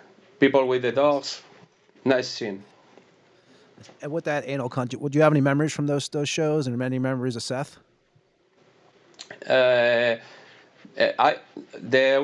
only thing I remember who was really funny was I think in the second show he was every time throwing the microphone to the air, and there was a tree next to the stage, and the microphone get the hands in the tree. So he keep singing with the microphone, and believe me, you can still listen to his voice among all the noise. Funny thing. But the rest of the time he was like walking alone. Like I don't know. It was like a strange guy. When do you guys decide to make Anna a full-time member of the band? We decided after those 2 gigs. I remember Jose and Fernando asked me, "Hey, why is he downstairs in the band?" And I didn't want it because I didn't want to get my girl in the band, because maybe I knew Anna for 1 or 2 years ago, and I was thinking like, oh, if tomorrow we broke, I lost my girlfriend and also the guitar player of my band, so it's too much loss, at the same time. So I was like a little opposite to Anna in Haemorrhage, but in the other hand, I was like, she plays very good, and she knew the songs, but finally she stayed in band. I have to ask too, how is that? It must be pretty cool now. Like if you guys are playing a big festival and you look over and you see your wife over there and she's totally, killing it on guitar. It's gotta be a pretty cool feeling, right, for you? Yeah, sometimes it's good, and sometimes it's bad, because maybe sometimes you arguing with her here in our house, and you go to play and she's looking you like, I will kill you. We all get that look from our wives. And also it's hard because maybe we are playing, and if the bass player plays a grown note, I say, hey, you are getting grown, but I have to take care with Anna because he's a very very dangerous girl. He say, what to say? Sorry. He's small but hungry. And when is the actual first official Haemorrhage show? What? When is the actual first Haemorrhage show? The first official show you guys did as a band?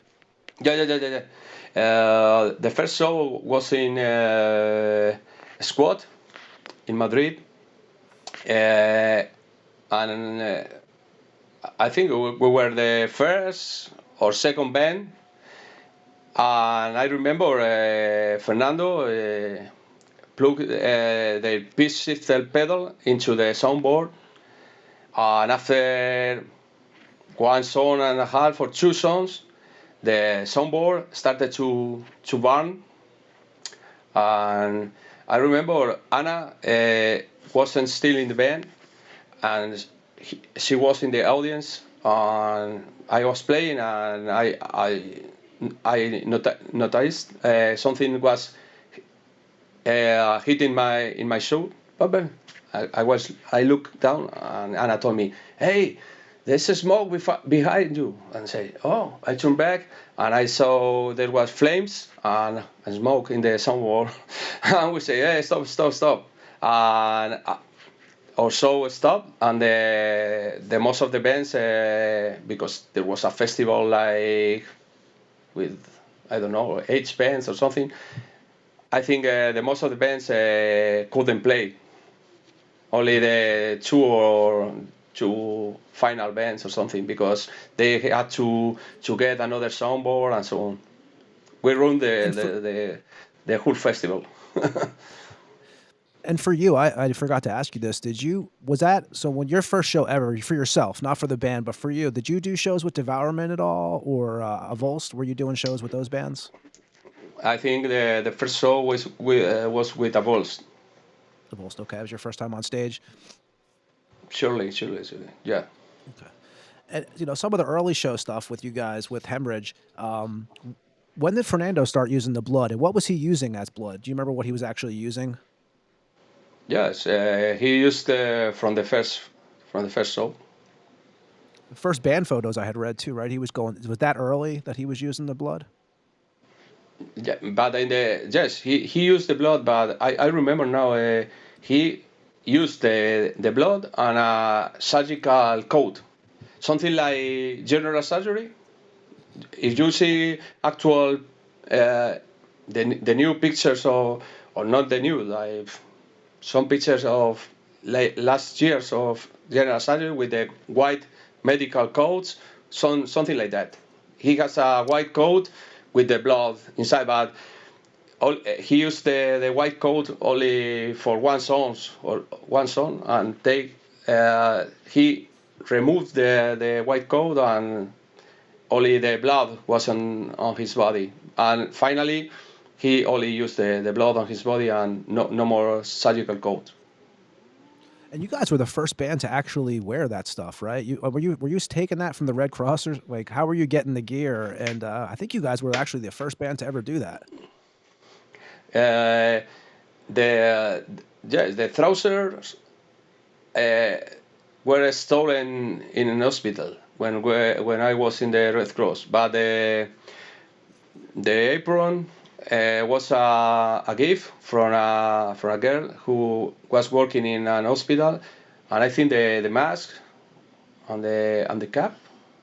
Maybe I steal them from the hospital too. I can't remember, because I used to steal a lot of stuff from the hospitals. When we were there with the ambulance, I told the hospital people, hey, I go for clean seats, because after you put the victim of an accident in the stretcher, the seats get covered with blood and whatever, and to put a new patient or a new victim in the stretcher, you have to put clean seats. So the guys from the hospitals usually didn't go to take the seat to give you. They were like lazy guys, and they say, hey, go to the store and get it. And I went to the store and get the seats and a lot of medical stuff. Of course. And Dr. Obnoxious, that was from the back of the zine, right? That's where that whole creation came from? The first time I used the doctor was for a fanzine I was making in the maybe 91 or something, and when we released the first Haemorrhage demo, Jose, who also made the fanzine with me, told, hey, why didn't use this same artwork from Haemorrhage flyer, because it fits, because it has a surgeon and so on. And I say, okay, it's okay, and that's why we use it.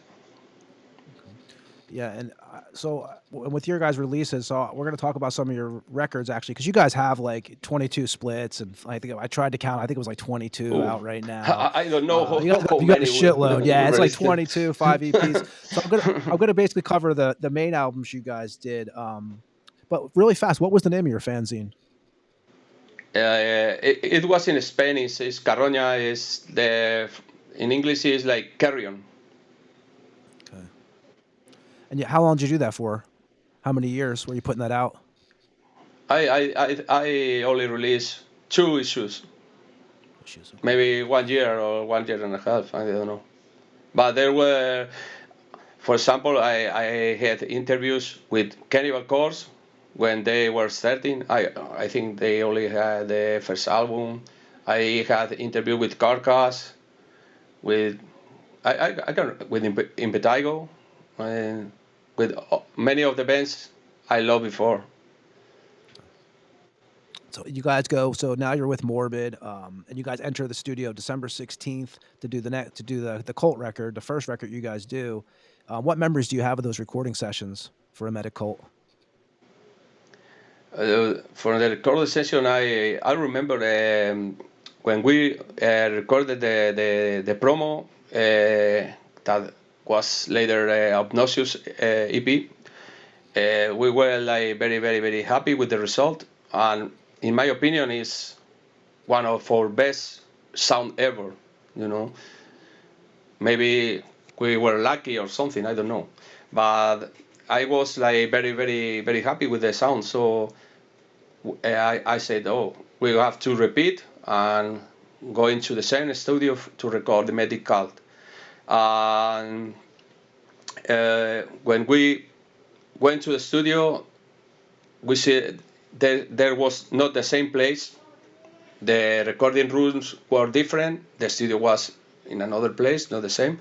And the guy who recorded the promo, the 7 songs of the promo, were like the boss of the studio, but he was not working like engineer anymore. So he has a girl. Maybe he was learning or something. The girl was very bad, you know. No, she didn't know to do things right. And so I remember we go upstairs and we told the studio owner that was the engineer, like, hey, get down and record the album by yourself, not with the girl. Because the girl was like very strange, you know. He was scared of us because we were like quite wild in that time, and he was like every time asking like, oh, what are your parents thinking about you? Or, you know, he thought we were like crazy guys or something, I don't know. But she wasn't able to record our album. So the guy said, okay, I will record the album, but he recorded the album not 100% concentrated in the album, you know. So Didn't they? yeah. Oh, no, I was gonna say, didn't they cut out parts of your album when you got like? Weren't you guys missing parts of the recordings too during that session? Yes. Yes. I think in the range for Loathsome and another song, there were guitars that were removed. Okay. And the album cover, so the artwork to that record, that was from a wax museum. Yes, I think it was a picture Fernando bought or something, or from a, I don't know, from a was museum in Amsterdam, in Netherlands. Amsterdam, okay. Oh, maybe the torture museums or something they used to have. Just like a torture museum. And look, I will show you one thing. I saw this when I was looking for the demo. This is the DAT. Do you know what's a DAT? What was a DAT? It's what like this, like a tape, digital tape that was used in the. Well, okay. This is the digital DAT of the first Haemorrhage recording from the promo. Do you know that tape right there? Yes, he's in the letters. Is writing the date. It's like 14th and 16th May of 1984. This is the original Dead. This is our first recording ever. That's awesome. They still have that. After the demo, of course, but the demo I don't know where is the master, to be honest. Are you starting to get fan mail? You know, being out of Spain. First of all, you guys are the first, I think, the first band out of Spain, right, to get on a label like this out of the country. We were the first band who released an album on a foreign label. Yes, the first band of grind or death metal or whatever. But maybe there were some rock band or pop. I don't know. But from the stream music, we were the first ones. Do you start getting fan mail eventually for the first record, or as you start to hear from like around the getting? Are you in the tape trading first of all? Were you into that back then? Are you starting to get like messages from because back in the day you'd have to snail mail, as we all called it, where you'd actually have to write letters to bands and stuff. Were you receiving any of this? Yes. We received a lot of letters, but not only with in the time of the first album. I think it was more with the second one and so on. And the first album comes out May '95, and the reviews, you guys get killer reviews for that. One thing that I had read, I don't know if it was you or Anna that said it, but you guys started getting annoyed because you guys started hearing the Carcass comparisons, and it kind of changed the sound for your next record. Am I correct there? Yes, it's we knew some people will compare us to Carcass because it's normal. We accept it. We use pitch shifters in the vocals. We tune the guitars in V and so on. We use blast beats. We use 2 or 3 kinds of voices, and Carcass do the same. So it was obvious. But for example, when you are new band, all the magazines or media try to compare to something that already exists. So we accept Carcass was the most the closer style to our music, but we were not Carcass, and we knew. So after Hermetic Cult, we wanted to change to another kind of music or and we started to play only one drum kick drum, sorry, things like that. We removed some like death metal elements to sound different, and that's what is shown on Groom album. But if you listen to our new stuff, it's not so far from Hermetic Cult. That means we have our own style after all the years. So maybe we can go a little bit to one side, another bit to another side, but we are the same. And you guys also, this is the first time you guys leave Spain too, right? Off of that record, because '96 you guys do the Grind Over Europe tour. And how excited, first of all, you're leaving Spain for the first time, but how, are you guys kind of, I don't know, we use the word shocked, but holy shit, everything is happening for us right now. And it's kind of how does that go for you mentally? Oh, there was no internet back in those days, so we only knew we have released an album on a label from Germany, but we got some letters, as you said, some mail, but we never knew if people knows Haemorrhage.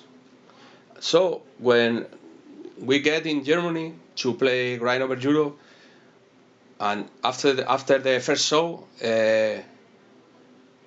fans came to us to get autographs and get their albums signed by us. We were like, we didn't know what to do because we were like always were anti-posers, you know, like signing albums is like a poser thing, you know. But in the other hand, we were like, oh, if we say no, maybe these guys thought we are more poser than, you know. So Think we you're were rock like, stars or something. yeah, rockstars. So I say like, okay, let's sign. But we were like, no, we weren't used to that. You know, it was the first time, and people came with the Haemorrhage-Dissect to the shows, and we said, oh man, there is people here that knew our band. It was amazing, you know, because we were thinking where people only knew us in Spain and not outside, you know. And how was that tour? So you guys went out with Dead Infection from Poland, Clotted Symmetric Sexual Organ from Japan. How was the chemistry with all the bands? And you know, how was your first experience Oh, being on the road like that? oh, it was fantastic because Morbid Records spent a lot of money in this tour. We were now everything is easy. You can get low cost flights and so on, but in that time only the flights from Spain to Germany was very expensive. And when we went there, we see a big nightliner bus, and the same bus you can see nowadays in the I don't know, Carnival Course tours, or I don't know, Cradle of Filth, or bands like that. Very big bus with two drivers. We have a tour manager. We have merchandising workers. We have, I don't know, sound technicians. It was a professional tour for grind bands, and it was like, oh man, I was playing in a squad yesterday, you know, with the soundboard burning. And now I have some sound techs and my tour manager, and you know, it was like very professional. And also the people was really great, very professional people, and also the audience in the shows was really nice, you know. And after that, we came back to Spain and we feel like rock stars, like we are now. And that tour was the only time you guys didn't wear the outfits on that tour, right? Yes, because as I told, we thought the people didn't know Hemorrhage, so we thought like we are not now, but back in those days we were like a little shy, you know. We were like, oh, we are the opening band. We didn't go like we were rock stars, you know. We want to play and not to make too much noise, you know, quiet, and didn't want to steal the focus of Death Infection, who was the headliner or something, you know. But I think it was a mistake because we have to go there as we were. No, don't be shy. And the tour shirts for that, were you the one to design those? What? The tour shirts for those. There was a tour shirt that I saw for that whole tour for you guys. Was you designed? Were you doing all your merchandise too? You were pretty much doing it all. No, the tour design. It was really the cover of our promo tape from 95 or 96, I don't know. But it was the label who told me, hey, we need this for the tour t-shirt. And I said, okay, take it. And they told me, hey, please, can you design the logo? And we say, okay. And and next you go on to the next record, but you had already started before you left for that tour. You guys had already done half of the Groom record. Were you guys were in the middle of Uh, recording that when you left? yes, yes. We were recording the Groom album, but if you look at our image in the tour, we were more punk image or something, because as I told, in that times of Grind Over Europe tour or Groom album, we were like tired of death metal. If you look the old pictures of Haemorrhage, we were very death metal, not the metal, but like long hairs, black shirts, and and maybe we feel the death metal bands have wimped out, and in some aspects, the death metal bands betray the fans. It's my opinion, because in '94, Carcass were releasing, I don't know, her work. If you listen to her work, it's Creator Come Out Souls album. It's the same. You were not. So we were like disappointed with the dot bands. So we wanted to be punk again. So if you look at our image, has nothing to do with death metal and so on. And this is the same time we were recording Groom. The problem is when we were recording Groom, we had some problems with the sound engineer, because he wants to be the always sound engineer and producer, and of course he was a really awesome sound engineer, but we are the only ones that decide about our sound. Our sound is Haemorrhage sound, not another guy's sound.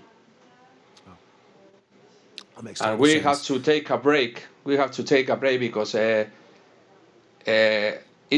was the first time I always beat and punch a studio worker. Oh, you punched a But studio he worker. was, yeah, he was he was getting me on my nerves, and I get up and take the guy and say, "Shut up." There you go. Well, hey, and when do you, and also, now a lot of that material was written with Jose, right? Because he left the band. When did you find out Jose was leaving during that album? Yeah, we knew because I remember we played in Barcelona after a Metic Cult to present the album in Barcelona, who is the second biggest town in Spain, and he wasn't happy. He wasn't like sad or something, and we were, hey man, we were in Barcelona, we have a cool show, let's enjoy. And he was like sad because maybe he had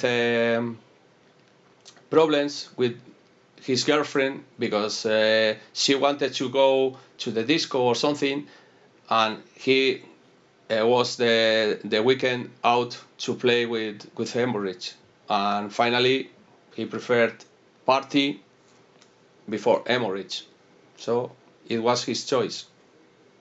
And how did you meet Rojas?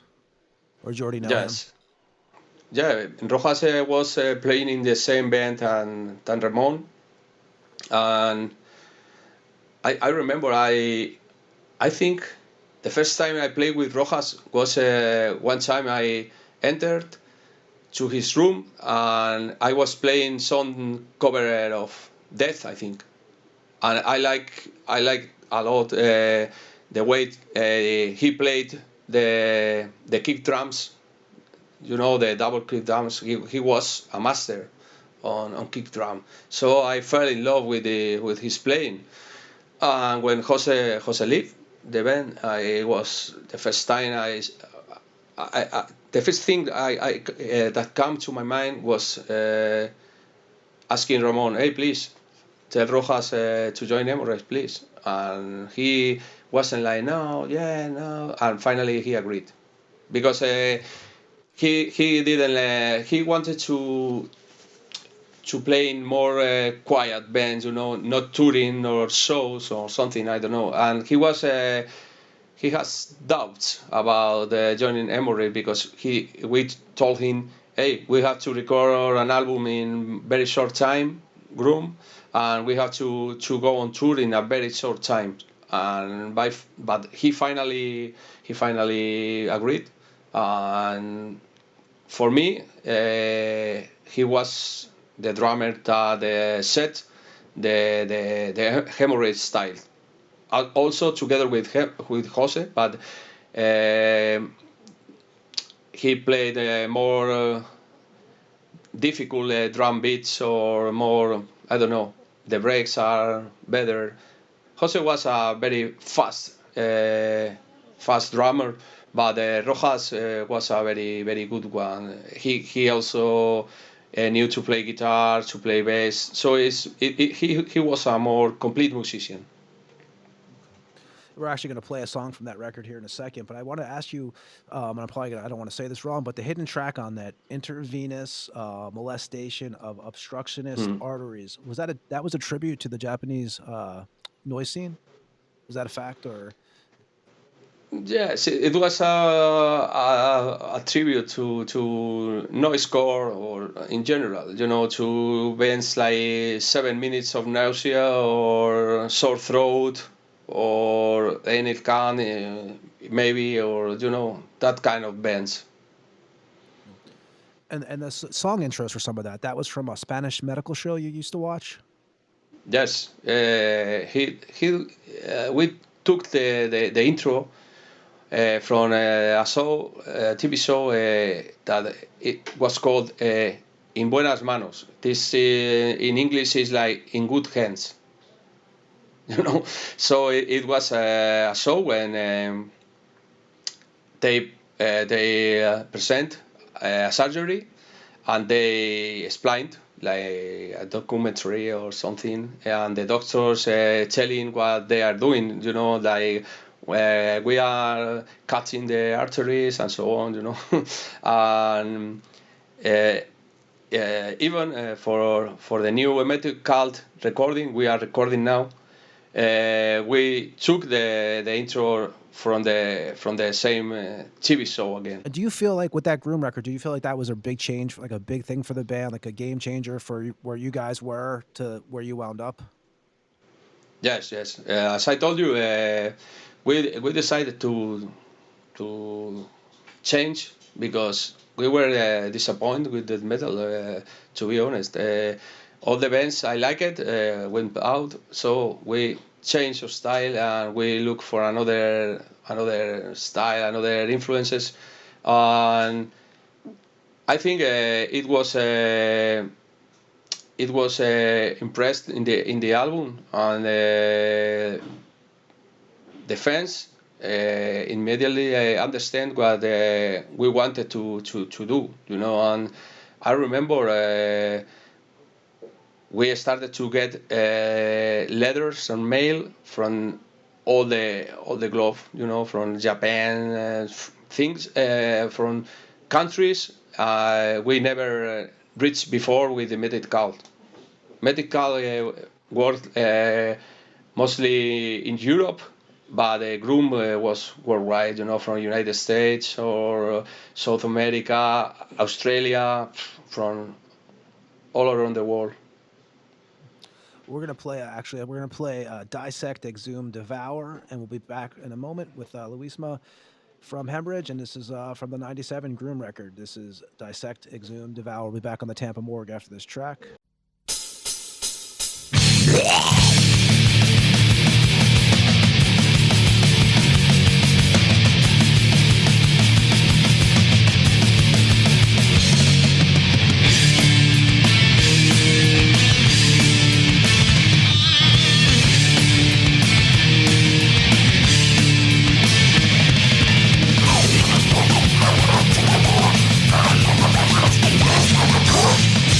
Shut up.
So in 98, you guys put out the Inferno record. Did you feel pressure from the last record that you had because you guys had like a shorter, the label wanted you guys to basically record it faster than the last one? Yes, because I remember we have like the half of the songs were written on the same time as Groom songs, and we have only to write some those new songs, and we have time enough. But I don't remember if we went on tour or something. I can't remember, but we took a little more time to record, and also I wanted. I asked Ross from Impaled and Exhumed to record the intro, like a speech for the intro of the album. And in those times, there was no internet, of course. So he recorded in California, and he sent me the tape by mail. So the tape was taking so long to arrive to Spain, and the studio was waiting for that intro to finish the album. And I remember the guy of Morris Records pushing us to finish the album, like, hey man, I have a lot of money penalty if we didn't release the album in time, because in tough times the album was distributed by SPV. SPV was the biggest European distributor in those times. That means if you say for example, November 1st, the album will be in the stores, in the record stores. The album will be on the record store on that day. If you don't have the album on that day, you have a penalty. So, I mean, we got in another level. Like the label started to do things in a more professional label, and we wasn't used to that, and we wanted to do things like we always do, like we wanted, and no deadlines, no pressure, and the guys were really getting nervous. So we decided to release the CD without the intro. I read that he was supposed to do that, and you guys didn't wind up having it on there. Yeah, and we used it later from the LP, because there was more time for LP, because in those times LPs was like like not important like CDs right now. No, I remember that period when the vinyl, basically you can get records for like $20 back then. Now you're paying like $40-$45 for a record. And the cover to that record, that's from the Brazilian Morgue, that photo? Yes. On the Inferno record, you liked the material, the songs, but you weren't happy with the production on that. Because I think that's the last, I don't know if you guys did the cover record there, but that was the last time you guys did a studio record at that studio? Not the last time, because we recorded the cover album Love Songs. We recorded later, but it was the time we said, okay, we have to look to another place from the next full album, because as I told you, this guy of the studio was very good engineer, but it was difficult to work with him, you know. When you guys went off tour of that record, but you went back to Europe, right? And that tour was actually like a total shit show for you guys, and you guys got robbed in Belgium. Yeah, we were robbed in Belgium, no, in Netherlands, in Rotterdam, and also I remember we started the tour with three bands. I mean, it was like one band for every band on the tour, and after some dates, one of the bands broke, and we have to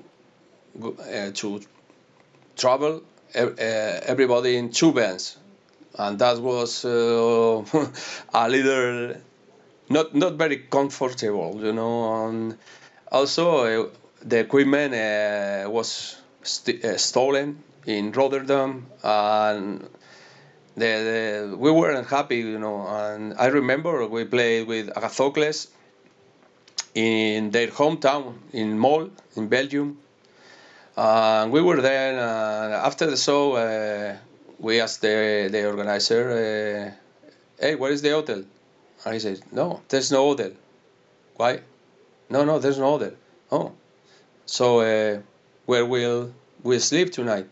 And he said, here in the club, in the floor. And we say, no way, Shit. no way. And you know, the other bands say nothing. Say like, oh, okay. We say no. And we call the tour organizer, and we say, hey, what's going on? And he said like, oh, I can't do nothing now, please. Like, wait, hold on, wait, and tomorrow I will give you money and so on. I would say, no. We are here to play, not to suffer. And next day, we take a train and we went to Belgium airport and we fly back to Spain. Damn. When you guys go back to Spain, is that so? You guys do. You mentioned the cover record. You guys had the Suicidal Tendency tracks, Impale Nazarene, Regurgitate, and on that record, Yeah. I had heard. So Fernando had busted his nose, and you guys had to duct tape it or Yeah. electric tape it up during the recording. Is that factual? Yes. Because in those times he was a goalkeeper in a soccer team. So as he told us, maybe in one corner shoot, you know, he get out to punch the ball out of the goal, and one guy hit with the head in his nose. That's okay, but when we were in the studio, when you listen to the vocals alone, the vocal track alone, there was like one noise like that, and we said, what the fuck?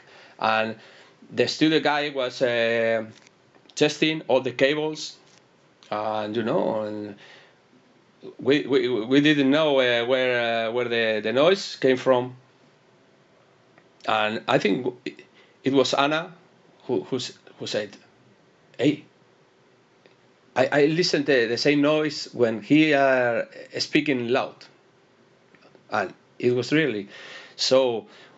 We didn't know how to go on with the recording, so the only solution we found was to silence the noise. So we put like plastic tape, you know, in the nose, and it was funny to look Fernando when he was recording, because he looked like a I don't know, like a bird. When, you know,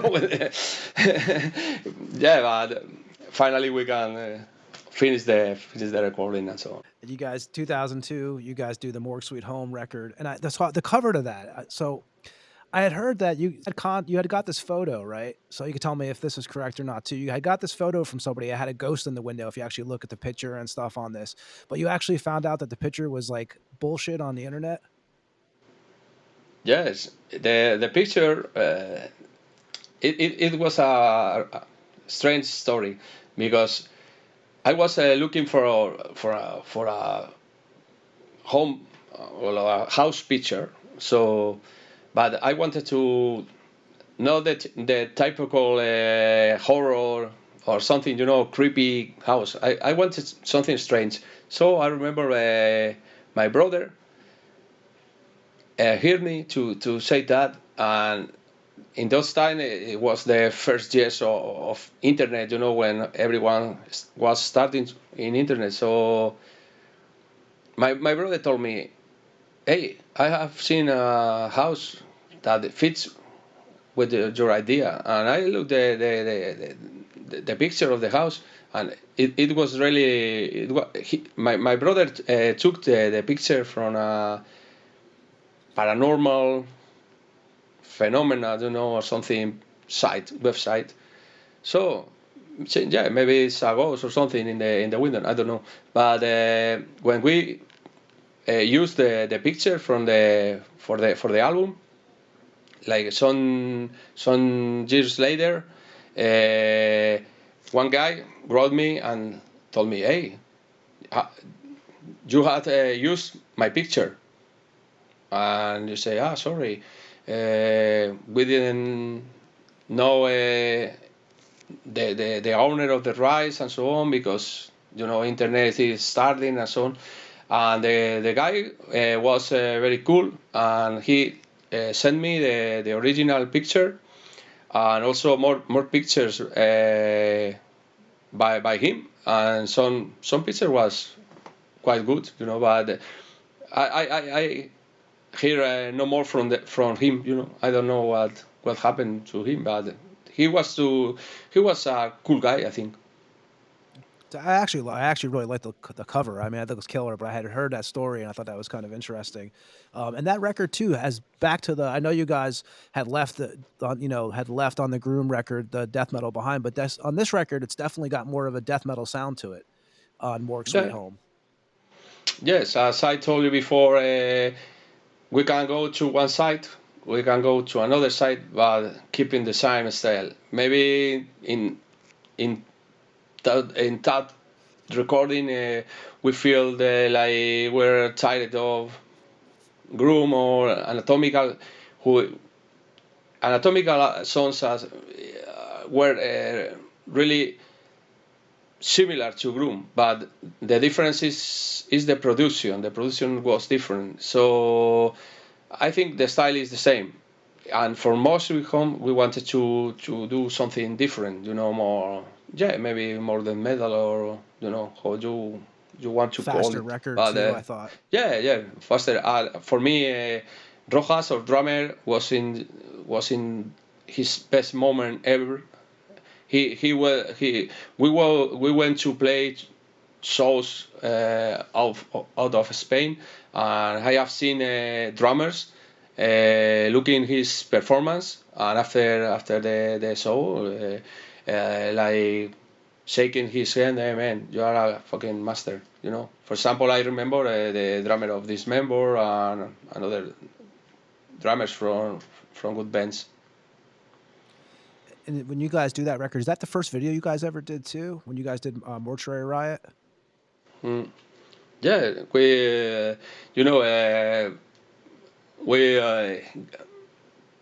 feel we need to do something with, because we have a very very clear image on in our last house. Everyone knew Haemorrhage because of our dressing on stage and so on. So we wanted to take this to some video. I don't know why, but so we get in touch with some professional staff, And I remember we recorded 2 videos in the same day, from the morning to the night. We were recording in. It was a very big building in the center of Madrid, and there is, I think it still is, there is a club inside, and we recorded a virulent mass necropsy video in the stage with all the lights of the club and so on. And Mortuary Riot was recorded in the basement. In the basement because when we went to visit the club to choose the scene from the video, we get in the basement, and we were like a room with a lot of fridge, like the wall of the morgue of the Tampa Morgue, and we said, oh yeah, this place is really cool, and they have also a steel table, and you say, oh man, this is really great. I don't know how we find that place, but we were lucky. Are you a fan of doing videos? Because I know you guys have done a handful now. I like to do videos, but not with ourselves, because it's, for me, doing videos with the ourselves playing, it could be boring. But if we want to do another kind of video like ourselves acting, it's worse, because we are really bad actors. Only our vocalist Fernando is good actor. I think he can play some character or movies or something, but the rest of the band are lousy actors. Me and Ed were right. Ed, we were talking about Fernando earlier before we talked to you tonight, and he is a fucking great front man. I mean, he is an individual. I mean, right? And we were just talking about that before he came on too. I mean, just his. You watch him on stage, and it's fucking intense. Basically, is how you put it. Speaking of stage, you guys go out with Profanity, Cryptopsy, and Spawn on that. So I don't know if it was this tour, but I had heard a story where in Germany, I think it was, where you guys, you have the amputated legs and you got all the shit in your suitcases and stuff, and you guys actually get stopped by customs. Yes. We have been stopped by customs, but not only when they pass our baggage through the X-rays, because they see in the X-rays some arm or some leg shape, and they told us, "Hey, please open the baggage." Not only because of this, and also because Fernando, after the day after the shows, are still red. Oh yeah, because the skin is still not. It depends of the blood he used, but sometimes he buys some blood. I don't know if it's good quality or bad. I don't know, but the blood remains more time in the skin. So sometimes we get in the airport and he's like red, and the customs say, "Hey, please stop." Yeah, we say, no, please, his side. And you guys also changed bass players, right? So it was 2003, Danny Alvarez starts in the band, doing live gigs with you guys. And there was a story I had read, an interview with you from years ago about Danny. You guys were in Germany, I believe it was, playing a festival, and he missed I don't know if it was the van picking up the band to go to the airport or a car, but he had actually missed the shuttle. And can you tell us what happened? I think you guys found him in the road or something. Yeah, we find it walking through the road, and maybe he thought he will get in the airport walking. I don't know, or maybe he was drunk. I don't know. He has the good luck. We find him because we are going to the airport with him because we are not we are not I don't know ready to lose the plane because of him. And city-wise, what's some of your favorite countries to play and cities that you've played so far? Oh, I think too many. It's hard to say one because or two or three because I think every country has a special touch, for us because for example we loved to play in Mexico because they speak the same language, so people was really cool with us. They was very nice people, but we also love to play in Czech Republic, in United States, in Canada, in Germany, of course, in France, everywhere. I cannot say some place I didn't like it. I like the most of the places I played. In 2005, you guys do the Pathology record. You guys do a different studio again, and is that title chosen by a German fan? Yeah, I think so. Some guy give us that idea, but I didn't remember how it came. I think he the name. I can't remember, but yes, it was an idea from a fan.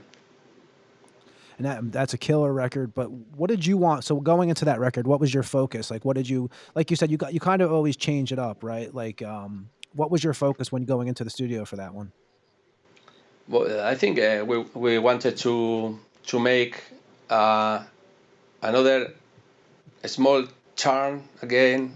Not if you look at this record, we are not like it's not like punk like Groom, but it's not that metal like More Sweet Home. So it's in the middle, and for me it's like one of the albums that represent the sound I want for Haemorrhage. For me, the band was in his highest moment. We were to play to very big festivals, and all the people get shocked with our shows and so on. And we expected too much for this album, and we did a good album, but some circumstances of life make that this album didn't have the big success we expected. Did you have was that the one? I know we talked about Germany earlier, but is this the one you had problems with censorship, where they made you get rid of all the posters for it and stuff? Was that the Apology Yeah, for Pathology record? yes. I remember. Sorry. Oh, no problem. I remember we were playing in a festival. I think it was Partisan, which is a very big festival in Germany, and we didn't see the label guys for a long time. So we get in the festival and we went to the vendor and of Mori record vendor, and we find only one guy, and normally there was like three guys selling the stuff of the label, and we asked him, hey, what happened? He told me, we have problems. What problem? Maybe we will close the label. Oh, why?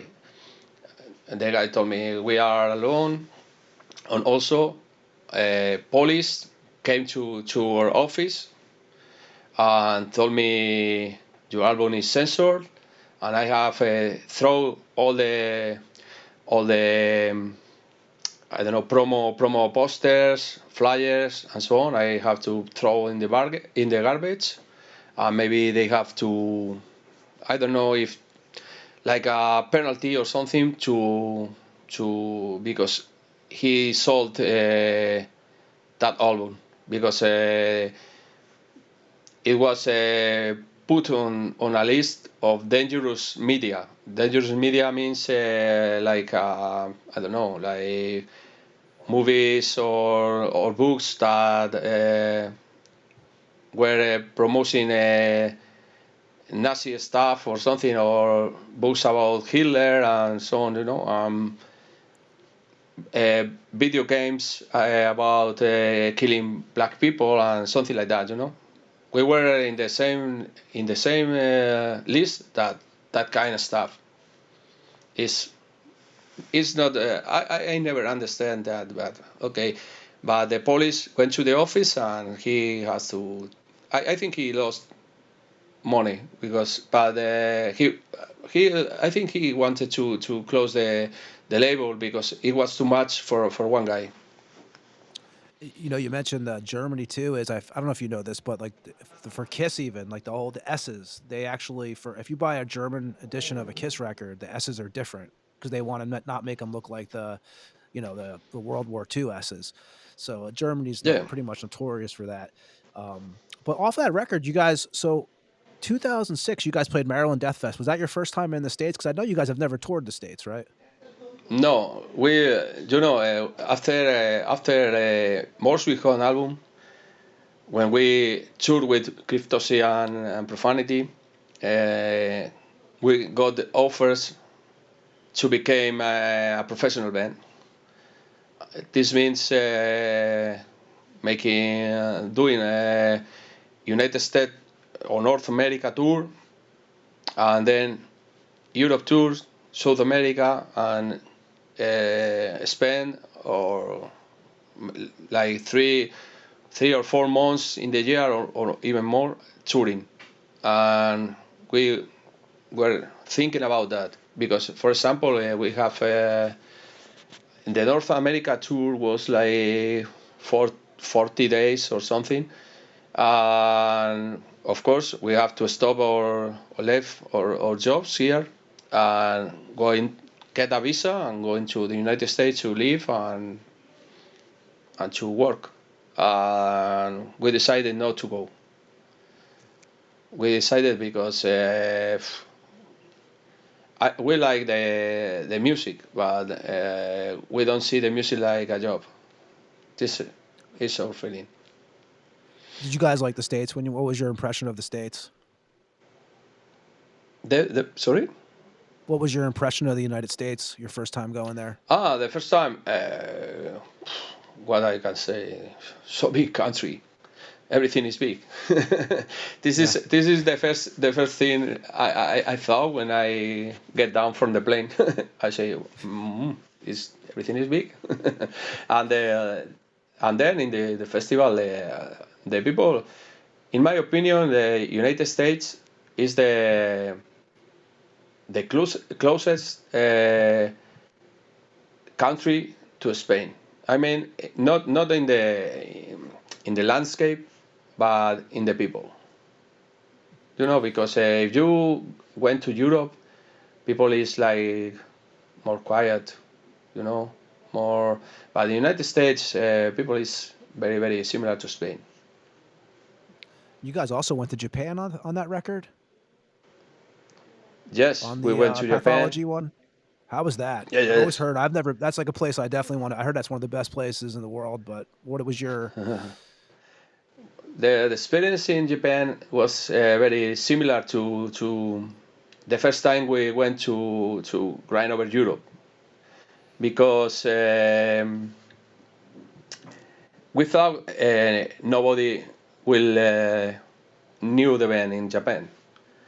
And for example, x-Avulsed, the band I was playing before, was playing some weeks or months before we went to play to Japan, and some friends told, x-Avulsed shows maybe was 10 people. We said, oh man. we were flying like 12 hours to Japan for nothing, but we were wrong. When we get there, all the shows were packed, and a lot of people knew the band. So it was the same feeling than Grind Over Europe, and we were like totally happy because the Japanese fans are really, I don't know how to describe it. It's really nice. It's polite, quiet, very cool. No bad words, anything. Very, very nice guy. No. And you mentioned the Morbid Records. They closed in 2008, and then you guys moved to Relapse. So what was the big difference you noticed right away from, because Relapse had wanted you guys earlier, right? When you had decided to go to Morbid, but you had interest from Relapse back in the day. Yeah, we have. You have interest. Is not my. I never told with Relapse when we were in Morbid Records. I only heard this from Olaf, who was the boss of Morbid Records, who told me, hey, the guys from Relapse Europe made me an offer to buy all the back catalog. This means the old albums, and to offer a new one. And I said, oh man, this is cool, but we are in Morbid Records. We want to stay, no problem.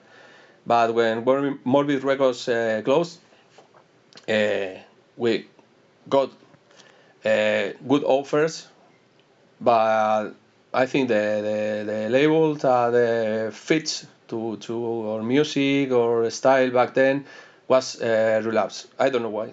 It was our choice because, for example, I remember Napalm Records from Austria was one of the labels that contacted me. And if you know Napalm Records now, they are releasing I don't know, bands like Manowar or something like that. I think not Manowar, but Wasp or this made me think like, oh, what have to do Haemorrhage with all these bands, But Relapse is still releasing some good stuff, I think. Not the 100%, but I think the most of stuff is still cool. You guys put out Hospital Carnage on that in 2011, which is 15 tracks. And with that record, you wanted a different sound than the other, like the modern bands at that time period in 2011. Yeah, I think sometimes I lost the sound, but I think I have understand. Do you mean if we wanted to get a modern song? You guys Another wanted to sound? basically wanted to sound different than the bands in 2011 were sounding. Like everybody else had a certain sound going on, and when you guys recorded that record, you guys were going for a different sound. No, we wanted to do something like natural sound.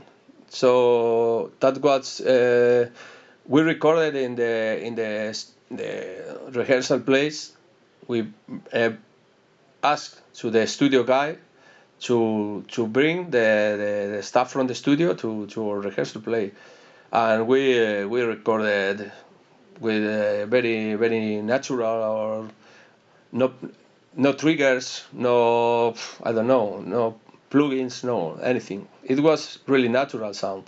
It was like when we record a demo, but with better sound. We were like a little bit tired of the, because if you look back to maybe from 2006 to the next 10 years, it was the time of plugins, triggers, blah blah blah blah, and all the bands sounding perfect. So we decided to doing something natural, that sounds like a demo but with good sound. And you guys recorded the drums at was that Ramones, right? As actually, like you said, you moved all the stuff into the practice space, and you guys recorded the drums there and everything else at the studio. Yes, yes, that's that. As I told you, that's the reason, because we were practicing in the Raymond's house, not the Ramos house, their family house, because I think he wasn't living there in that time. But we have he has a house, and I don't know how to say, like a small building in the back of his house, and he was the rehearsal place for Haemorrhage and more bands. And we removed all the stuff and made a studio there, and that's the reason why, as I told you, to get the more natural sound as possible. And then after that, you guys go through another like Rojas leaves the band, right? You guys bring Jose back. Yeah. Was that an easy decision for you? No, because Rojas got a girlfriend, and I don't know if he was influenced by his girlfriend or something. He like wasn't like lazy, you know. And we said, hey, this Sunday we have to practice. Oh, I can go, but you know, like too many excuses and a little lack of interest in the band. So we felt was better to ask him, do you want to stay or no? If you stay 100%, it's okay. If you don't give 100%, we have to look for another guy. And he said like, no, better look for another guy. And we looked for Jose, because Jose was my friend, and I think it would be nice to create new songs in the old style. Yeah. Oh, so we're gonna play a song off that record. We're gonna talk about "We Are the Gore" in their new release, and then we're gonna let you get out of here in a few minutes too. But we're gonna play 911 Emergency Slaughter off Hospital Carnage, and we'll be right back with Luisma from Haemorrhage after this track on the Tampa Morgue. 911, what's your emergency?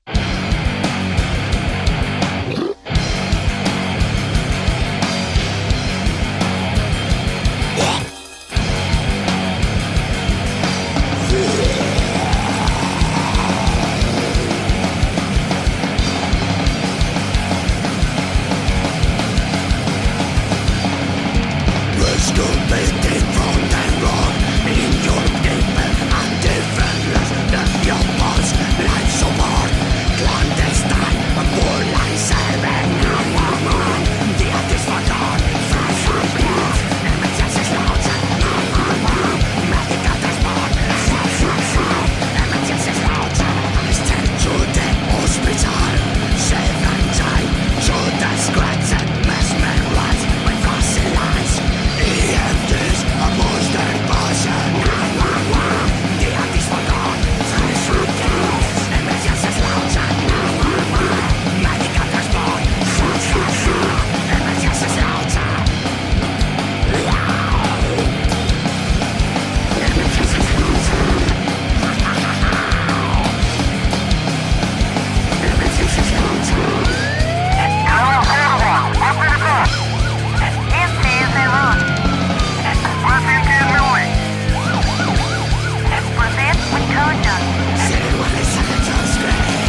and that was 911 emergency slaughter from Hemorrhage. So I do want to mention too, you guys did the Punk Carnage in 2012, and so you guys did the covers of a bunch of Spanish bands that basically like kind of unknown, except for like for what you guys knew, but like for the outside people, right? What was your decision to do that record? Yeah, as I told you, we spent our childhood, or not childhood, or early times in the music scene, going to squads and going to punk shows and going to punk clubs, and that songs we covered was the songs that we used to listen in that places. You know, maybe when I returned to my home, I didn't play too much these songs because I was tired to listen to them in the bars or in the clubs, you know, in the squads. But it's the music we grew up with the music. You guys put out "We Are the Gore" on Relapse. We actually opened up the show with "Nauseating Employments," and you guys actually made a video of all the you guys made a video for all the was that transporting cadavers, right? And it was all the footage from the studio sessions for that record. Yeah, we were recording in a very big studio, and it was a nice place to record the typical studio video. And in some aspects, it's good because we are like concentrated in recording and not looking at the camera, because when we are looking at the camera is when we totally ruin the videos because we were lousy actors. So it was easy for us to record this kind of videos. You know, and the place looks good. You know, for example, I think Brujería recorded a video in the same studio because they recorded an EP in the same studio in Spain.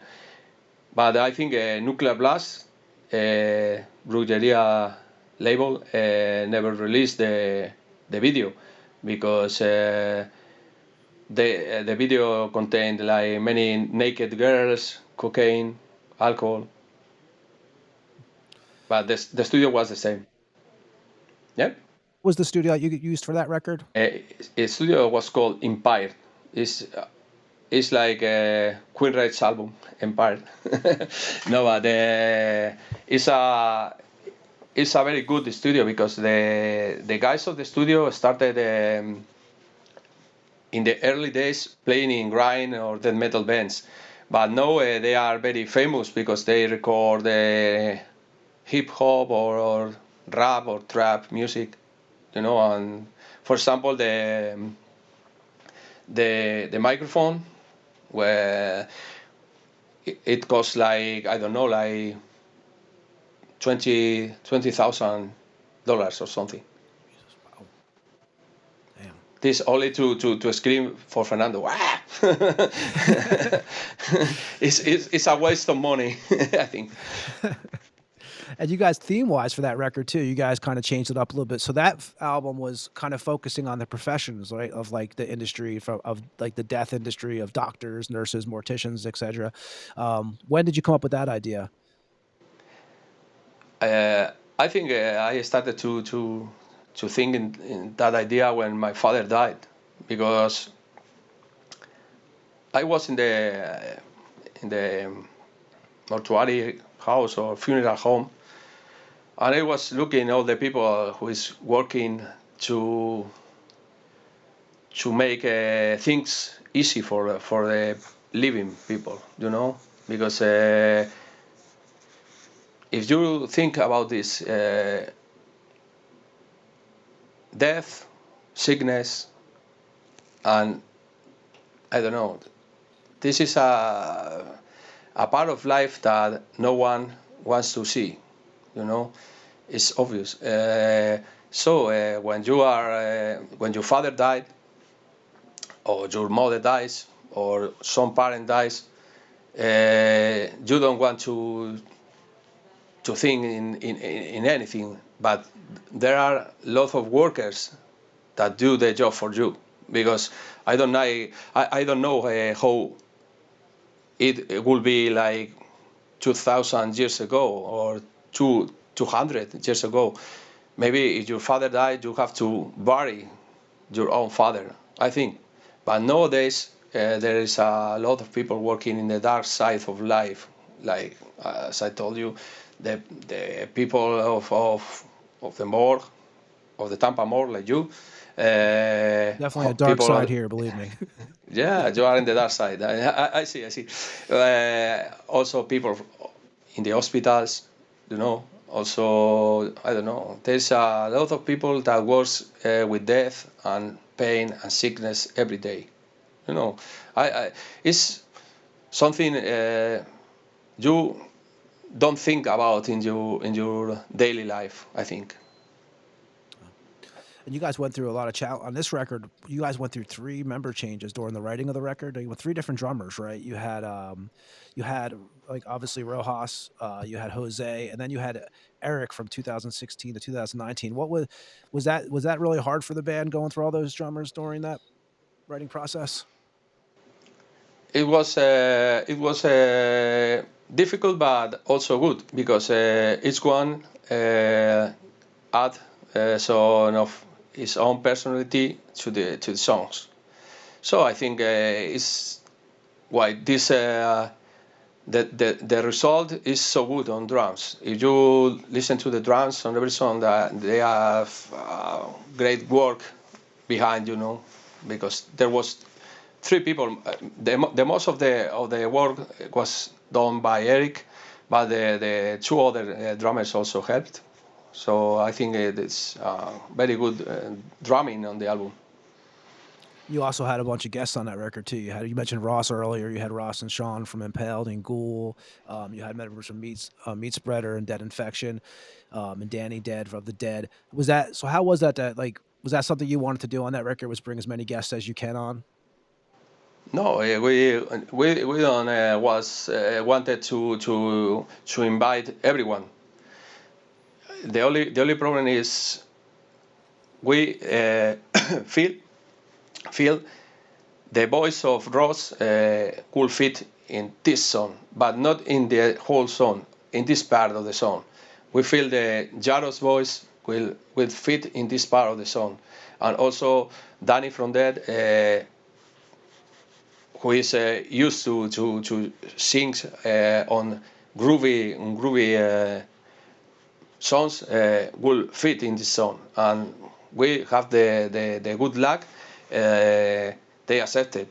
I remember from Forensick Squad song, we wanted to invite Marisa from Cretin, but I don't know what happened. If he didn't answer or he was busy, or I didn't know what happened. But I remember she was the only one who finally wasn't on the album, and it was a pity because I like a lot Marisa singing and playing guitar, of course. And we'll get to the new EP that you guys just put out, and but I do have to mention, we didn't talk about the splits and stuff. So what's your favorite split that you guys have done so far? Because you guys have done, like I said, like 20 something splits. And what's a band that you would like to do a split with that you haven't? The split EP. Do you mean? Yes. Well,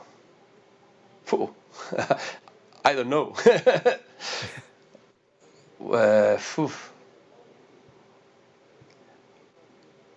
All the EPs are my favorite, except the Christ the Night EP. Is there a band that you haven't done one with that you would like to do one, like a bucket list split? Oof. I never think about that. I don't know. Maybe with Impetigo. So we'll go to the new one is coming out. We're gonna let you get out here in a few minutes too. April 25th comes out. So Opera Medica EP, which comes out on Hell's Headbangers. First of all, are you done with Relapse now? And how did you get involved with Hell's? Yeah, I know Justin from a long time ago, and we went when we played in Maryland Death Fest in this year. We were recording the EP, so I was in with Justin at his vendor in Maryland Death Fest, and we talk about the possibility of releasing this recording in his label, and why not? We are friends. We can do it. Is that and it's the first new material, right? Since 2018. Yes, that you guys it's have the done first since one. the Fallen and Gore split. Yes, it's the first. It's the first stuff. I have more songs, but I don't know why the songs I wrote in the COVID period sounds like, I don't know how to describe, like dark or sound or sad for me. So I didn't use it. So these 4 sounds have some parts of the old songs I wrote, but they are totally new. And I think the whole EP sounds good, and it sounds like Haemorrhage, and this is the most important thing, I think. And are you guys working on after this? You guys are going to plan on doing a full length? I know you guys usually take some time in between and stuff, but is that something that's in the band's mind right now? Yes, we. I think our new target for the band is the new album. So all the efforts must be concentrated in the new album. The problem is every new album is a challenge for us because it's more difficult. It's more difficult not to repeat the same kind of songs, and it's more difficult to get songs that made our heart beat louder. I don't know how to explain. We need to record or to make music we love, not to fill one album. So when we had the 14 or 15 or I don't know songs that we love, we release the album, but we have no pressure. You guys have any shows lined up for? I saw something in I think May 10th in 2025 coming up. So what else do you guys have coming up for the spring and summer, show wise for Haemorrhage? Well, we have like in May we have two shows. June we have the Czech Republic. Oh man, I can't remember now. I think we have more so, but I think the next one is in May 10th in Spain, and we have more songs later, but I can't remember. Man, so and anybody who wants to find anything to do with Haemorrhage, just where would you lead them to? Besides, obviously, Hell's Headbangers has a bunch of stuff on there and stuff, but you guys have a Bandcamp and stuff. What's the best place to find Haemorrage? The best place for? Yes. Mm-hmm. For people who want T-shirts or I know you guys have a Bandcamp and stuff. Yeah, I think they can get the stuff from Hell's Headbangers, or maybe if you live in Europe, from us. Do you guys actually? So how does that work? Do you guys actually ship from the Bandcamp and stuff? So if people order from there, is that actually coming directly from the band, or is there like a third party shipping that out? Sorry? So when people order from the Bandcamp, are they actually getting that directly from the band, or is that coming from somebody else? No, from us. Man, Luisma, we definitely appreciate you giving us your time today. I know, hopefully it was funny. We started with Luisma. He said, "Hey, dude, you got to talk a little," because I know I'm from Jersey, so I talk a little fast. So hopefully I did okay for you on that.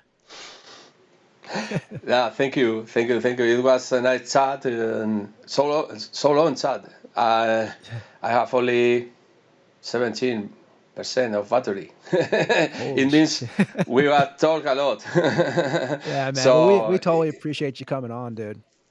Yeah, it was a pleasure for me, and you can come every time we need, and I was so pleased to chat with you all. And that's all.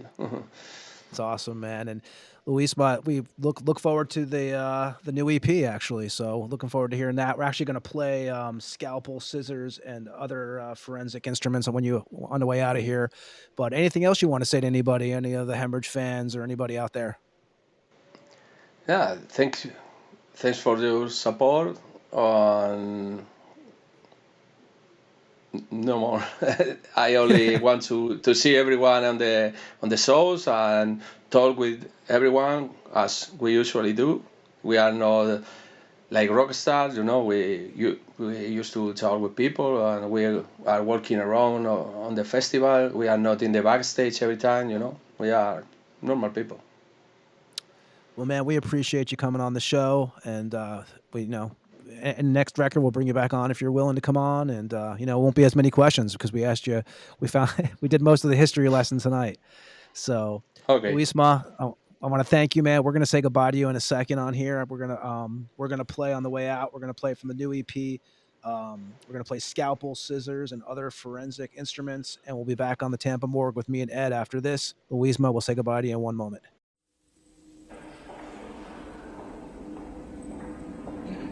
The other thing is that doctors will use these for cutting off large flaps of skin or for cutting inside of whatever tissue they need to get out.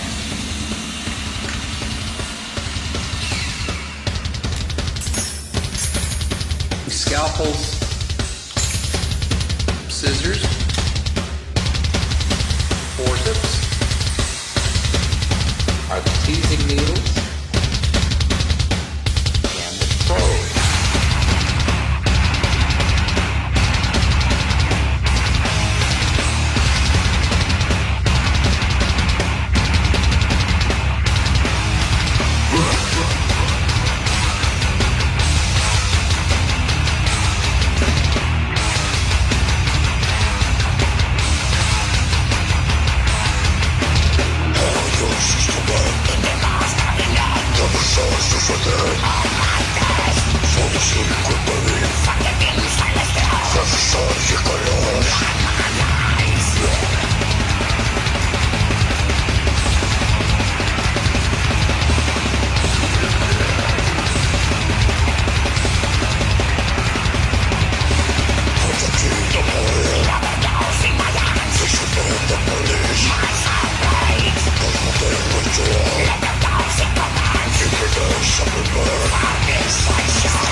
And that was Scalpel, Scissors, and Other Forensic Instruments.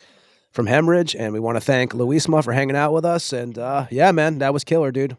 What do you think, Mr. Ed? Yeah, I fully agree. I think that he's got a history Hell yeah, from I playing mean, this, because I remember Haemorrhage from so many years ago, and when you brought it up, it was one of those bands because they haven't really put out anything new, like super recent. So they, you know, they have the splits, but they have like, you know, but dude, the band has, I mean, so they have a lot of material.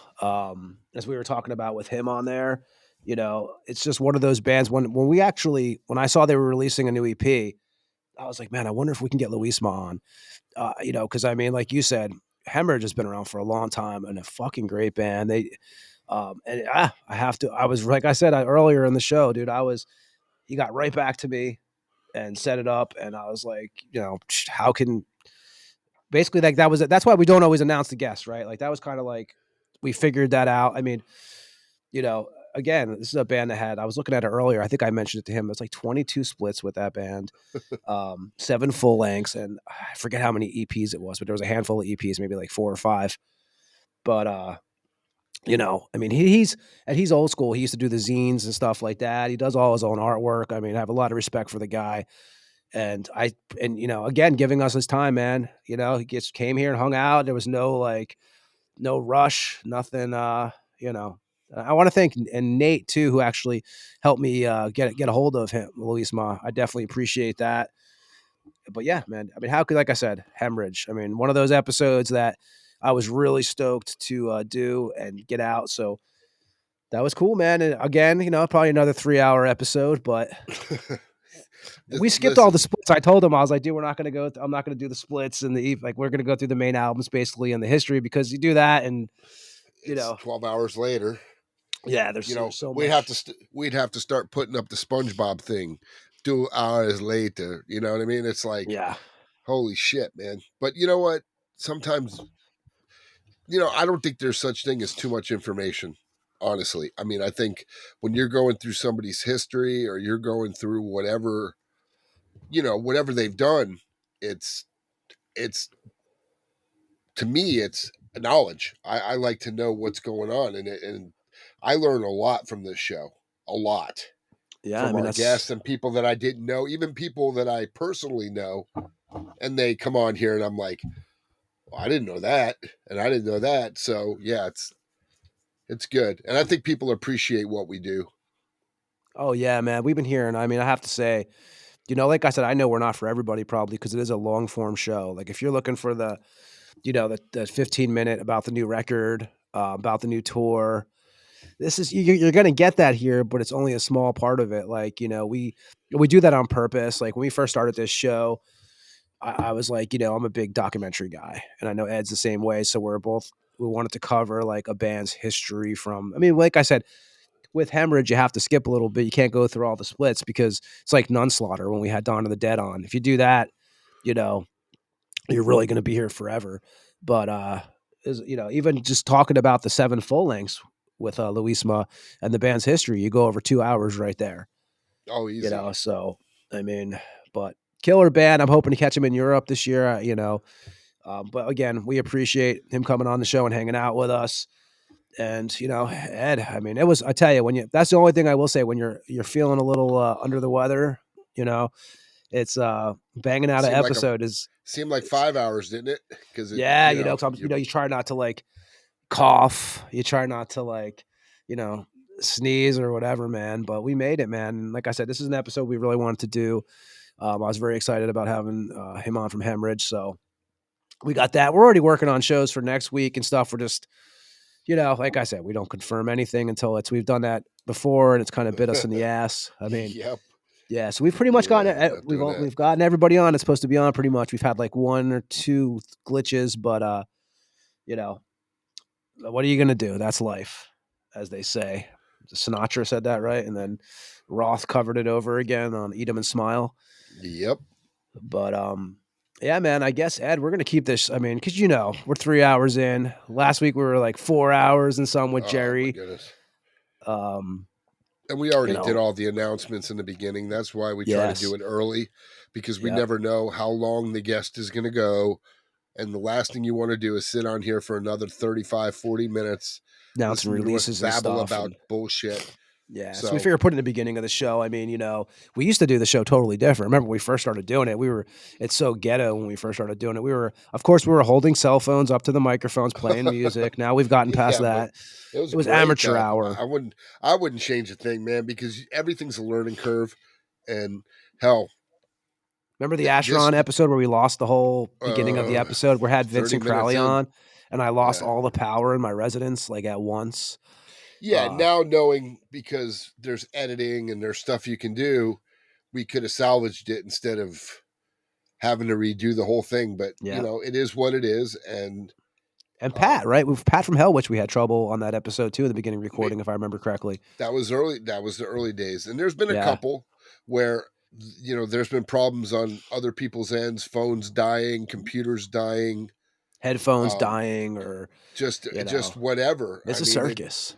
Well, you know, we're in the technology age, and technology still isn't 1,000%, you know, glitch free. Yeah. It just is what it is. I mean, if a storm comes through here, could knock my power out or knock my internet out. I mean, we were doing an episode, I forget who it was. Oh, the hurricane. During the hurricane, we were doing that was Tony Dolan. It was Tony Dolan. That was one. And then remember, we were in the middle of doing an Instagram live, and then I lost power. Yeah. And I lost everything. Like the internet, everything went down on the, you know, so that was like.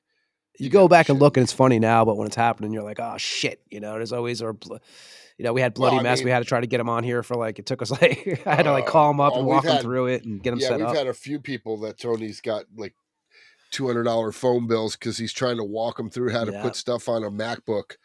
And, you know, Apple doesn't like to play with Google. It's a known fact.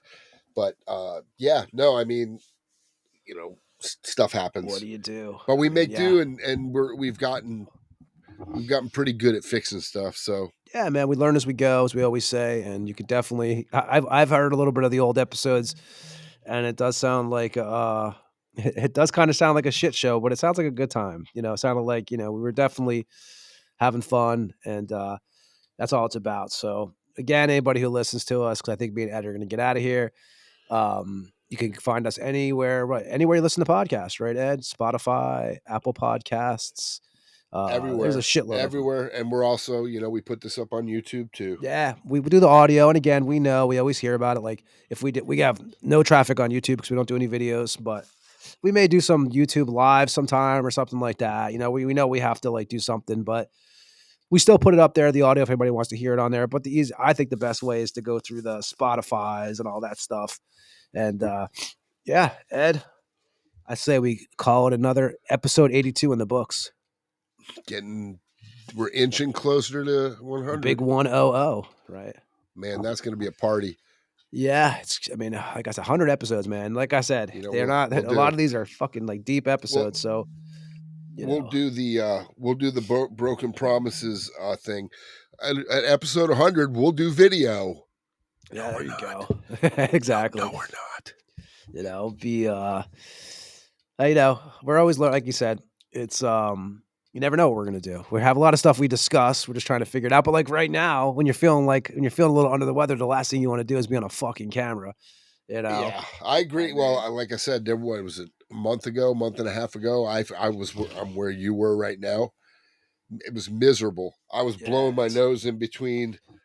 You know, thank God for the mute button, because I was miserable. You can hear the nasal, and I hate that more than anything. Yeah. When you get that where I could actually go do a typo negative cover, because you're so, you know what I mean? You get that that extra low because you're just crushed. So yeah, trust me, when you told me the other day, you're like, yeah, I'm sick, and I'm like, ugh, let's keep it over there. You stay way over there. I'm doing the sign of the cross. Get away from me. I knew it was going to happen when my kid came home, and I looked at her and I saw the little nose. I was like, oh shit. Because I'm always the one that gets it. It's never the wife. I remember when they would come home and you could just see that stream coming from the nostril. You're like, fuck. Because they've been, touching everything with it and just wiping it everywhere. And no matter where you touch, you're plagued. So Yeah. yeah, it sucks. That's how it goes when you got the little ones. But I yeah, just man. hope my daughter doesn't come back from the cruise with some With kind that cruise of funk, some there's always something. bohemian. I don't know. It's whatever. It's like the Whatever. Brass Mug, our local venue in Tampa. We always say like the mug funk. Whenever you go to, and actually, we all got sick from the festival we played in November, the Swarm Fest. Yep. All of us got sick from that. We call it I the did. mug You funk. guys did. Yeah, I got sick. I think Chris got sick. I think Joe got sick. I think Guy. But but think about it. You're shaking hands with everybody at the venues, and Oh yeah. how many people are washing their hands? Like how many Thank people? God we're have that humans, history man. Could with, you imagine if we were dogs? Like you'd be putting your nose in everybody's ass. Hey, how you doing? Hey, how you... Fuck that. Fuck that. But yeah, episode 82. It's over. We'll be back next week on the Tampa Morgue. Anything else you want to add on our way out? Hope you get better, brother. Oh, I will. And the Tampa Morgue at gmail.com if you want to reach us, Instagram. And yeah, we'll see you next week on the Tampa Morgue. Thanks again to Luisma from Haemorrhage for hanging out tonight. See Ed? ya. See you next time, man. This is King Fally from Deceased, and you just listened to another episode of the Tampa Morgue. Tune in next week and stay fucking dead.